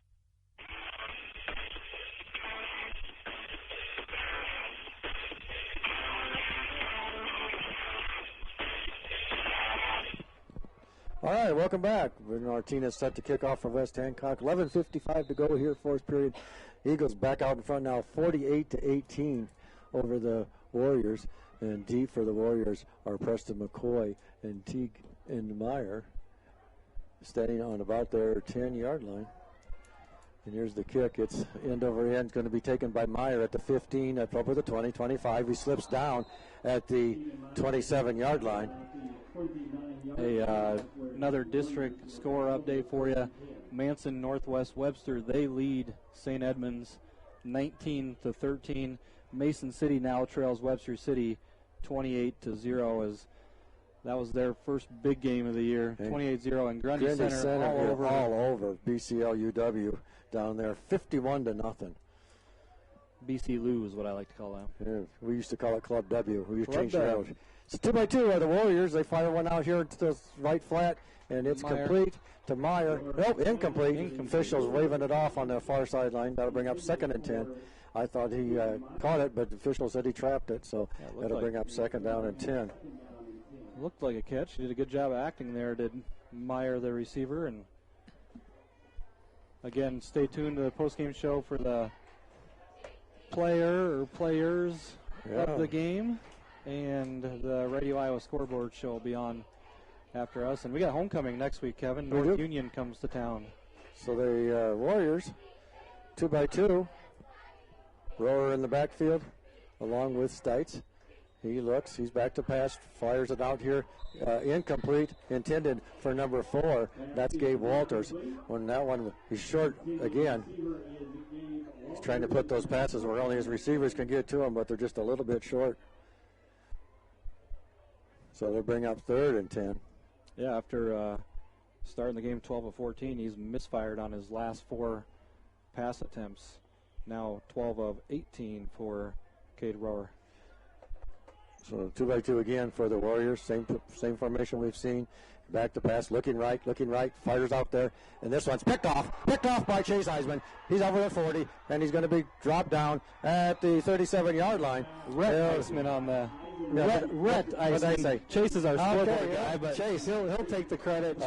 Chase I'm sorry. Chase not that great of a free safety. We all know Rhett's the better of the free safety. Just kidding, Chase, but great job there by Rhett Eisman, and he's able to come up with the interception, stop that drive, and the Eagles going to take over at just about 36-yard line of the Warriors. Rhett Eisman with the interception. Yeah, sorry, Chase. Sorry, Rhett. Sorry, Dad. All right, wings to the right for West Hancock. Just don't call him Matty. Yep, and it's going to be Cole Kelly straight ahead. Over the 35, down to the 34. Couple yard gain on first down. 11:20 and counting here in the 4th period. So West Hancock leads this one 48-18 over the Warriors of Alta Aurelia. And that'll put Kelly up over 200 yards now on his 25th carry. 25 carries, 201, and 6 touchdowns. St. Ansgar now leads 28-0, Kevin, over North Butler. And the Eagles are out wing to the right is Ben Martinez. And they're going to give it to Matthew Francis. He looks right. Cuts back up the middle of the field, puts his head down, goes over the 30-yard line, down to about the 28. And that'll be 3rd down and short. And I got to apologize to our camera operator here. I almost crowding her out trying to look out the window. Sorry. I'm going to jump right out the window here in a minute. Looking to see here, Kevin, if they have to get out. They're going to have to get one more play off here before the 3rd quarter ends and we go into the 4th quarter. No, we're in the 4th quarter. We're 10:25 to play, my friend. You must have slept through the quarter break. What? Yeah. Well, I can't see the. Yeah, I know. Never mind. Disregard everything I just said. He hasn't really been drinking. Oh, my goodness. Wing to the right is Kane Zewell. They're going to give it to Cole Kelly. Cole's out to the inside. He's in there. Number 7. He is in for a touchdown. That time from 27 yards out as the seat goes flying. Kevin got a little excited here as he's sitting on a little booster seat tonight. And Cole Kelly goes into the end zone from 27 yards out to put the Eagles ahead 54-18. I apologize, folks. Cole Kelly's 7th touchdown of the game, and I need my record book. You got your record book, Kevin? It's in my bag. I think Cole Kelly may have broken the school record for most rushing touchdowns in a game. Broke a school record. Good thing this is in the 4th quarter. Holy moly. And Ben That's Martinez's kick is up and no good. We need a commercial. We do need a commercial break.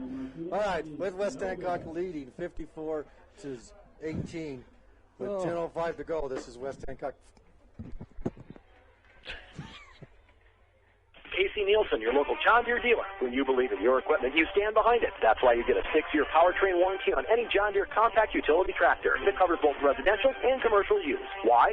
Simple. Nothing runs like a Deere. See the limited warranty for John Deere turf and utility equipment at dealer for details. Casey Nielsen Limited in Kanawha. Ewing Funeral Home and Monument Company has been serving the families of North Iowa for decades. We're available 24 hours a day, 7 days a week to help in any way we can. Please feel free to call us at one of our funeral homes or visit our website at ewingfh.com. Ewing Funeral Home and Monument Company at Brett, Kanawha, Clarion, Belmont, and out. Hi, I'm Hunter McNeese. McNeese Tire and Automotive is your vehicle and ag tire supplier, offering full service in the shop, on the farm, or even roadside assistance. For parts, service, or tires, call 843-3536. McNeese Tire, Highway 18 West in Britt.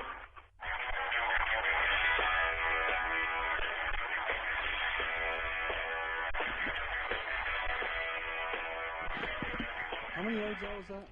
28. So, welcome back, everyone. I need to apologize there.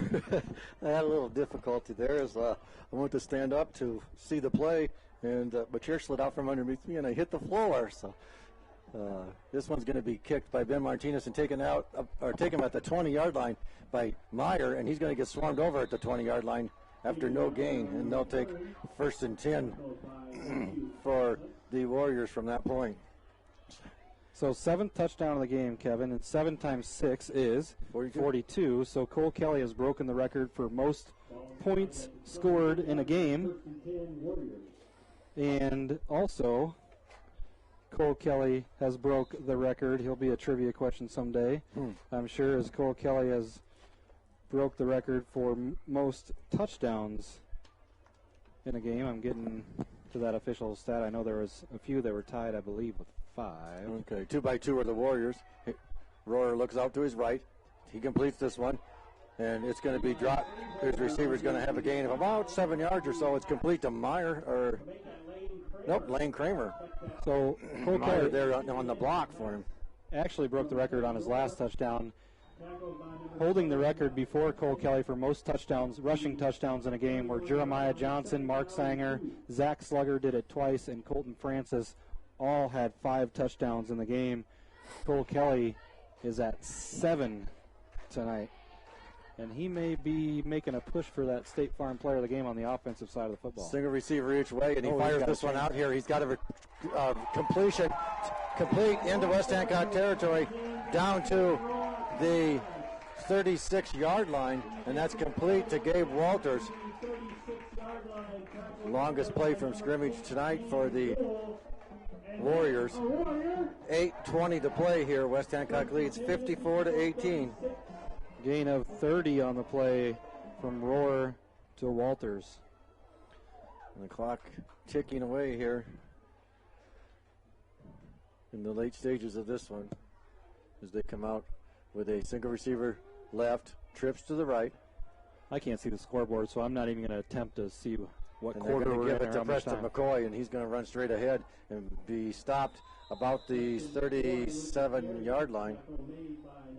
Marks and Means and Francis in on the tackle there.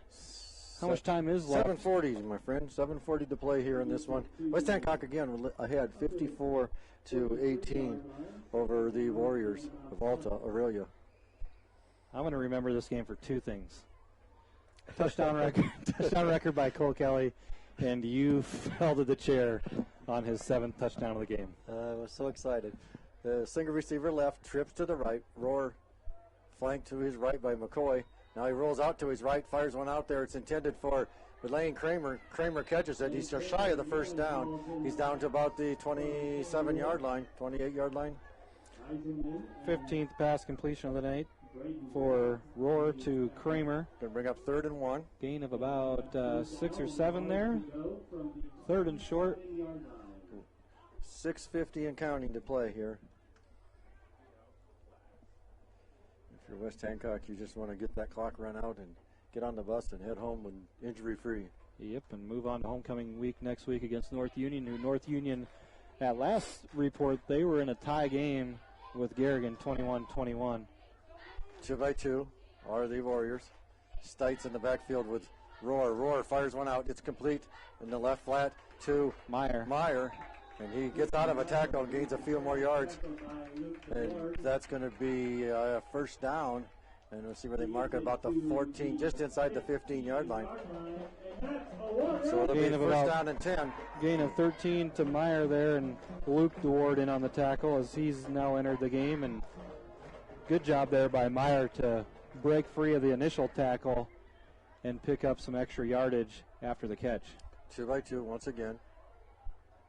Here's a snap. He looks, drops straight back, fires short, incomplete, intended for Walters. And Walters can't get a handle on it, and that'll bring up 2nd down and 10. And some new guys into the game for West Hancock. We got Caez, Martinez, Luke DeWard, Parker Means, Alex Marks, Brighton Coogee, Jake Wood, Red Iceman still in the game at a safety position, Levi Eccles, and who's on the far? Is it Ty Peterson over there at the defensive back on the far side? So single receiver left, 2 to the right. And lots of pressure coming. It's a screen set up for Preston McCoy, and he's going to get down about 18-yard line, and it's going to be Parker Means on the tackle. Yeah, and it was a really good job by Hugo Caez to come up and make that initial hit to slow him down, and then Means pursuing to the football, able to drop him for a loss. 4:49 to play. Eagles leading this one 54-18. The Warriors break the huddle 2-by-2. Stites to the left of Rohr in the backfield. Here's the snap. Rohr drop back. He's got it firing out there. That one's batted away by Luke DeWard. No, that was Levi Eccles out there. Sorry, good job really good job by Levi Eccles to turn around, get his head turned around, find the football, and make a play on that football as he knocks it down. Almost able to come up with the interception as him and Caez were both back there. Had the play well defended. Again, good job by Levi Eccles here on the near side at the defensive back position to find the football, make a play on it, and force a 4th and long here for quarterback Cade Rohr and the Warriors. So 4 minutes to play in the game. And 2-by-2 are the Warriors. Stites on the right side this time of Rohr in the backfield. Here's the snap. Dropping back to pass over the middle. Complete for a touchdown to number 2, Preston McCoy, from 17 yards out. 17 yards. Rohr to McCoy. Nice pass play there as Rohr did a good job of stepping up, finding his receiver, and McCoy ran a good route, able to come up with it over the outstretched Eagle defender's arm and put it in for 6 for the Warriors. And they'll go for the 2-point conversion here. It's 54-24, pending the extra point attempt.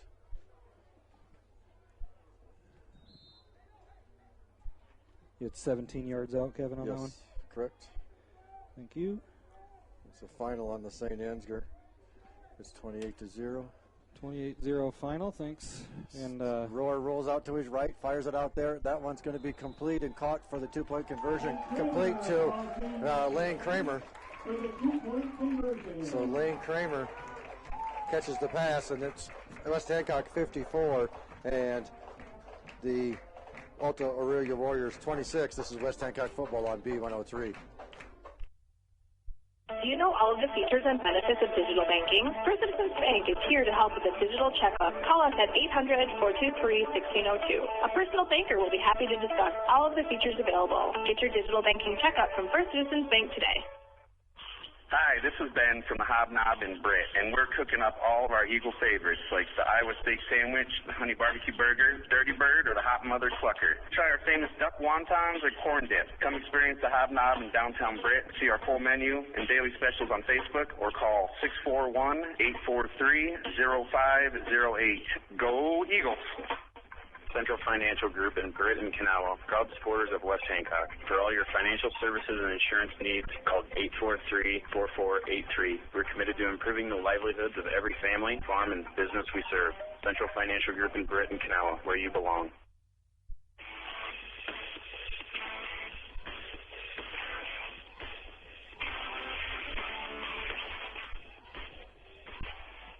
All right, welcome back. I want to remind you to stay tuned for the Britt Bar and Grill post-game scoreboard show here. We'll get you up to date on all the stats, what scores we have, and, of course, the State Farm player of the game. And here's the kickoff, and it's going to go and be fielded by Kane Zool at the 12-yard line. Now he reverses field, tries to get back to the middle of the field, and he gets up over the 15 to the 16.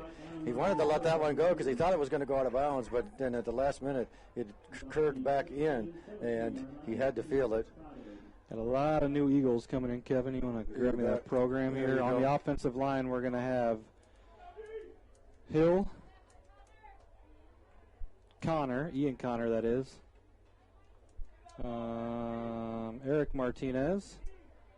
If they would all just stop moving around, I'd be able to get their names. Red Iceman's going to come in at the quarterback position. Brighton Coogee will stay out there. Who we got running in here now? Is that 60? Jake Wood going to come in. Matt Larson coming to the game. I said Alex DeWard, and we'll see. I'll let you get the backfield. All right. Other than Red Iceman, I think, is in the back. Yeah, he's at the quarterback position. Looks like we got Caez and Gomez. And And we're going to give it to Gomez. Gomez, yep. Irvin Gomez is going to take it up to about the 19, 20-yard line. We're going to make it just short of 20. 2.5 minutes to go here in this one. I laughed because a fan yelled out, "Where's the holding?" like as the play started. Well, you gotta let so the a play second evolve. down and 6 for West Hancock, 7 yards. I believe, Kevin, I saw Jackson Johnson in the backfield as well. Correct. Yes. The lefty. If he's going to run, he's going to run left. Is Ty Peterson going to run in the play for West Hancock? Burn some clock off here and move on to next week. Rhett Eisman, not Chase, under center. Turns, gives the ball to Gomez again off the right side. Left side, excuse me. And he's going to go forward for maybe a yard. That'll bring up third down. And about 6 for West Hancock with 1 minute and 30 seconds to play here in the game. Once again, remind you, stay tuned. Post-game scoreboard show, and we'll have the Jay Hiscock State Farm Player of the Game. Got a pretty good idea who that's going to be. I'm going to give it to 2 guys. I think you got the one on offense probably. Well, I think I know both of them here. So. You think you know the second one? I'm going to take a stab at it when we're off the air here and see if I'm right. So Eagles are quickly up to the line of scrimmage now. Wings to the left. And they're going to turn. They're going to give it to Jackson Johnson off the left side. Running left. The there lefty you go. running left. As we go under a minute to play here, West Hancock will have to snap the ball just one more time. It is 4th down, though, Kevin. Where are we at here? Yeah, it is 4th down, so they may have the punt, but their punter's out of the game, and their other punter has been battling a hip injury, and Cason Barnes, Rylan Barnes, of course, out of the game right now. Southwind beats Wapsie Valley. Southwind 26, Wapsie Valley 14. So Southwind started off hot. Wapsie came back, took the lead, and then Southwind must have finished off hot. West Hancock going to have to give the ball back with about 12 seconds left on the clock. Yeah, they're going to call a timeout. Wouldn't be surprised if they just go ahead on 4th down and take a knee. Actually, I wouldn't be surprised. So anyway, there'd be a timeout for West Hancock with 13 ticks to go. We'll just keep it right here. You want to give us up to dates on the scores? Yeah, some score updates here. St. Ansgar, North Butler. This is the final. St. Ansgar beat North Butler 28-0. Southwind, ranked number 6 in Class A. Radio Iowa poll. They beat Wapsie Valley 26-14 tonight. Wapsie Valley ranked number 5. Big one in Eastern Iowa. Regina leads Lisbon 28-12. That's a top 10 matchup. Mason City now trails 35-7 versus Webster City. Belmont Clemmy and Lamar's Galen. That was 13-7. Lamar's Galen leading that one. Manson Northwest Webster, they were leading St. Ed's 19-13. If someone could text me a score update for North Union and Garrigan, that would be much appreciated. Last score update we had for that was 21-21 between North Union and Garrigan. Newman all over Lake Mills, 41-16, as that was kind of a back and forth affair early in the game, and then they just took control and started pouring on the points. So West Hancock back to punt, and looks like who's back to punt for us? Mitchell Smith. Okay, Mitch Smith back to punt. Oh, high snap, but he gets it off. It's coming towards the near sideline, and it bounces about the 48-yard line, and then the receiver is swarmed over backwards at the 47-yard line. That was Sam and there'll be Kohlrich. 2 seconds to go in this game. Sam Kohlrich on the return and Justin Osborne on the tackle with 2 seconds to go. Kevin, I'm going to turn my mic down and get some stats going. All right, and we're going to see one last play here by the Warriors before we head it back to the studio for the break before the Britt Barn Grill post-game show. So Eagles are going to come away with a victory tonight. Final score, I assume, is going to be 54-26, but you never know. They might throw one in the end zone here with 2 seconds to go. And they are second string in there, and it looks like they're going to be in a tight formation and probably just take a knee and put this one on. Oh, they're going to give it a run off the right side. He's going to take it up to the 50-yard line. And that will do it for us here. So your final score from Alta is West Hancock 54 and Alta Aurelia 26. We'll take a couple-minute break here, let Jay get his stats put together. We'll recap the second half scoring and head right into the Britt Barngill post-game show. This is West Hancock football on B103. Big Bread Barbecue, award-winning barbecue for vending, catering, parties, fairs, and festivals. Do you have a family get-together and want barbecue? Give us a call at 515-293-0791. Give us a call now for your occasion in the future. And go Eagles! Hancock County Health System physical, occupational, and speech therapy programs are here for you. For high school athletes to retirees, HCHS will guide you in minimizing your pain and maximizing your mobility. Hancock County Health System, your health, our care, a lasting partnership. If you've been to a wedding in the Midwest in the last 2 decades, chances are good it's been Mojo Productions rocking the reception. And if it's a party you want, Mojo Productions can deliver. Street dances, private parties, even karaoke. Mojo Productions has you covered. So give us a call at 515-408-1074 and get Mojo working for you. Sense Seed and Services in Britt, your local Pioneer team. Pioneer brand soybean varieties are raising the bar on yields and pushing those yields even higher with local knowledge, services, and support. So make the most of every acre with Pioneer brand soybeans and premium seed treatments like Ulevo. Sense Seed and Services in Britt and Pioneer, with you from the word go. Britt Food Center is our locally owned hometown grocery store featuring the best cuts of quality meats, fresh produce, deli, and bakery items. Check out our weekly specials at BrittFoodCenter.com. Jackie, myself, and our staff at Britt Food Center appreciate your support and wish our Eagles good luck. Swenson's Do It Best Hardware and Britt. Get thousands of handy items like Traeger grills, WeatherTech products, housewares, tools, plumbing, electrical, and building materials, as well as Valspar, medallion, and pristine interior-exterior paint. Good luck, Eagles, from Swenson's Do It Best Hardware, downtown Britt, serving Britt and the surrounding area for over 40 years. Game on at the Britt Bar and Grill. Traditional or boneless wings, mild or hot. We've got wings and sports for every fan. High school, college, or pro. Enjoy comfort food like burgers and roasted chicken or daily lunch specials. Stop in after home games for wings and appetizers, as well as the best late-night entertainment. Britt Bar and Grill, downtown Britt, where the fun never stops. Go Eagles, defending state champs.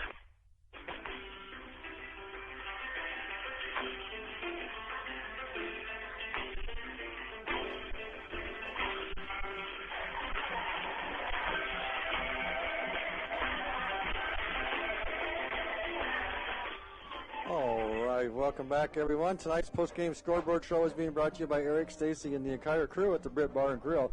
Don't miss the action tonight and every night at the Britt Bar and Grill. Stop in after home games, recount your favorite plays, and they'll serve up wings and appetizers while you reminisce about your glory days at West Hancock and West Hancock football. The Britt Bar and Grill is located across the main street from the Dollar General in downtown Britt. Once again, that's the Britt Bar and Grill in downtown Britt. Recap the second half scoring, third quarter with 8:31 to go. Cole Kelly goes 6 yards to pay dirt. Ben Martinez's kick was no good. That brings it to 41-12 in favor of West Hancock. And then at 3:06 to go in the third period, Alta Aurelia answers with a 3-yard run by Cade Rohr, the quarterback. The extra point is blocked by, was that Matt Larson that blocked that?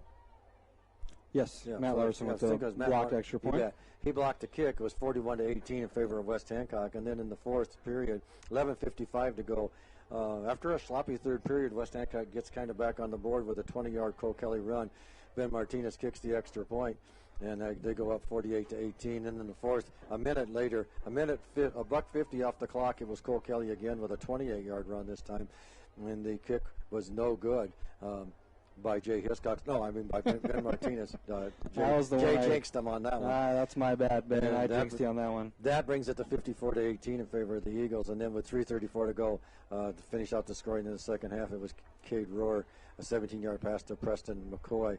And then the pass attempt to Lane Kramer was no good, and that brings us to our final score of 54-26. A lot of first in this game. We have some records. We also have a record right up here in the booth, you know, because you've never probably ever seen a play-by-play guy fall off his stool in the middle of a game. But yeah, you know, yeah, stuff went flying. There's a window behind us. I was afraid that was going to break. Yeah, well, I was more afraid of what I was going to break. I was just glad that it was a touchdown and we had a commercial break coming up, and my goodness, Mel was the true hero on that play. As he was saved. Thank you, Mel. Saved you to get us to a commercial break when you fell on your old keister on the Cole Kelly, his 7th. Well, when he scores 7 touchdowns in a game, I was shocked. Yeah, you got to get excited about that, and you were definitely excited about that. I was. Stats-wise, Kevin, first for Alta Aurelia, the Warriors, they ran for 121 yards on the ground tonight.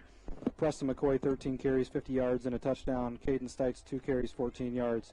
Caden Rohr, 10 carries, 60 yards, and a couple touchdowns from his quarterback position. Sleazer had 3 carries but did not net a yard. Rohr was 18 of 25 through the air, 157 yards, 1 touchdown, and 1 interception. That interception was by Red Iceman. The touchdown was to Preston McCoy. On the receiving end, Stites had 3 catches for 6 yards. Kramer had 2 catches for 13. Walters had 3 catches for 48. McCoy had 6 catches for 41 yards, including the touchdown. Sleazer had a catch for 9, and Meyer had 3 catches for 34 yards. I can't really read my handwriting. For West Hancock, 313 yards on the ground tonight. Nothing through the air, 0 of 1 through the air, but 313 on the ground. It was Cole Kelly yet again having a monster night, and we'll get back to what Cole Kelly did tonight. 27 carries, 229 yards. 7 of those 27 carries were touchdowns. He has 19 touchdowns through 5 weeks. Is that? Yeah, we're 5 weeks. 19 touchdowns through 5 weeks. That's a good pace for Cole Kelly. That's a great pace. That's an All-State Player of the Year type of pace. Kane Zool had a nice little run tonight. 6 carries, 47 yards, including a touchdown. Matthew Francis had 3 carries for 15 yards. Ben Martinez, 2 carries, 13 yards. Urban Gomez, 2 carries, 6 yards. And Jackson Johnson had a carry for 3 yards, as I'm trying to write down some scores, Kevin. And going back to Cole Kelly, and we'll talk about him as well as another player in the State Farm Player of the Game. I'm just going to give that to you right now. But Cole Kelly broke the record for most points scored in a game. He had 42 tonight. He broke Bob Swears' record from 1973 in the Coach Sanger era. Bob Swears had 34 points against Osage in 1973. I believe in that 73 game, the Eagles put up 88 points against Osage in that one. And then he also had 7 touchdowns, breaks the record of 5 touchdowns, rushing touchdowns in a game. 5 touchdowns in a game was a record held by Jeremiah Johnson against Belmont Clemmy in 1995. Mark Sanger did it. The head coach now against Eel Grove in 2000, and Zach Slugger did it twice, had 5 touchdowns, and Colton Francis had 5 touchdowns against Newman Catholic in 2016. So Cole Kelly will be the answer to a trivia question, and looks like we need to get some new books printed up there, Dan, as one of the big records fell tonight thanks to Cole Kelly. Records are made to be broken. Made to be broken, but I want to say that offensive line, again, terrific. Yeah.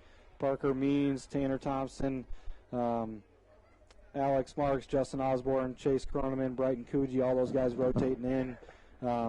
John Martinez and the ends giving Kelly a lot of room to run. That's how those records are broken. You got a really good, strong, fast, physical fullback, and then you got a terrific offensive line in front of them. That's how numbers get broken, and we make changes to the record book. Absolutely. So once again, I want to remind you that tonight's scoreboard show is being brought to you by Eric, Stacy, and the crew up at the Britt Bar and Grill. Don't miss the action tonight, every night up at the Britt Bar and Grill. After home games, you can go up there, recount your favorite plays from the game, relive your glory days. They'll serve up wings and appetizers. That's the Britt Bar and Grill. They're just across from Dollar General in Main Street in downtown Britt. We'll take a quick break. We come back. We'll have our Jay Hiscox State Farm Player of the Game. This is West Hancock Football on B103. At ComOne, we bring you local, superior service and products. From fiber-powered digital HD TV, high-speed internet, and telephone. Choose ComOne, your local one. Serving Kanawha, Corwith, Clemmy, Britt, Duncan, and Garner. Friendly service from people you know. Visit ComOneNet.net today. Pritchard Auto Company of Britt is a proud supporter of West Hancock athletics, music, arts, and education, as well as many activities and organizations in the Britt and Canal community. You support us, so we can support them. Check us out on Pritchard.com. Give us a call or stop in and let us earn your business. That's Pritchard.com. Go Eagles. This is Jason Barnes. And this is Rylan Barnes, letting you know that H&R Block is a proud supporter of West Hancock athletics. Please call them for all your income tax, bookkeeping, and payroll needs. Algona, Garner, or Forest City.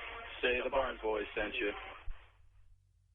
Whether you're on the road, the 20-yard line, the court, the mat, or way out in center field, go for the win and score with Drive Safe and Save from your J. Hiscox State Farm team in Britt. You could earn up to a 50% discount on car insurance. Plus, bundle your home to save even more. Inquire about low rates on business, farm, and life insurance, too. Your J. Hiscox State Farm team in Britt. Like a good neighbor, State Farm is there. Call 641-843-3563 for a quote today. All right, like a good neighbor, Jake Hiscox is always standing here beside me at the broadcast booth. If you need a discount double check or you need a quote, you have something new to cover, you're not sure you're getting the best bang for your buck, give Jay a call at 641-843-3563, and he'll do his best to give you the service you need. So, Jay, State Farm, Hiscox, or State Farm. Let me try that again. Jay Hiscox, State Farm Player of the Game. Yes. Yes. That was easy for me to say.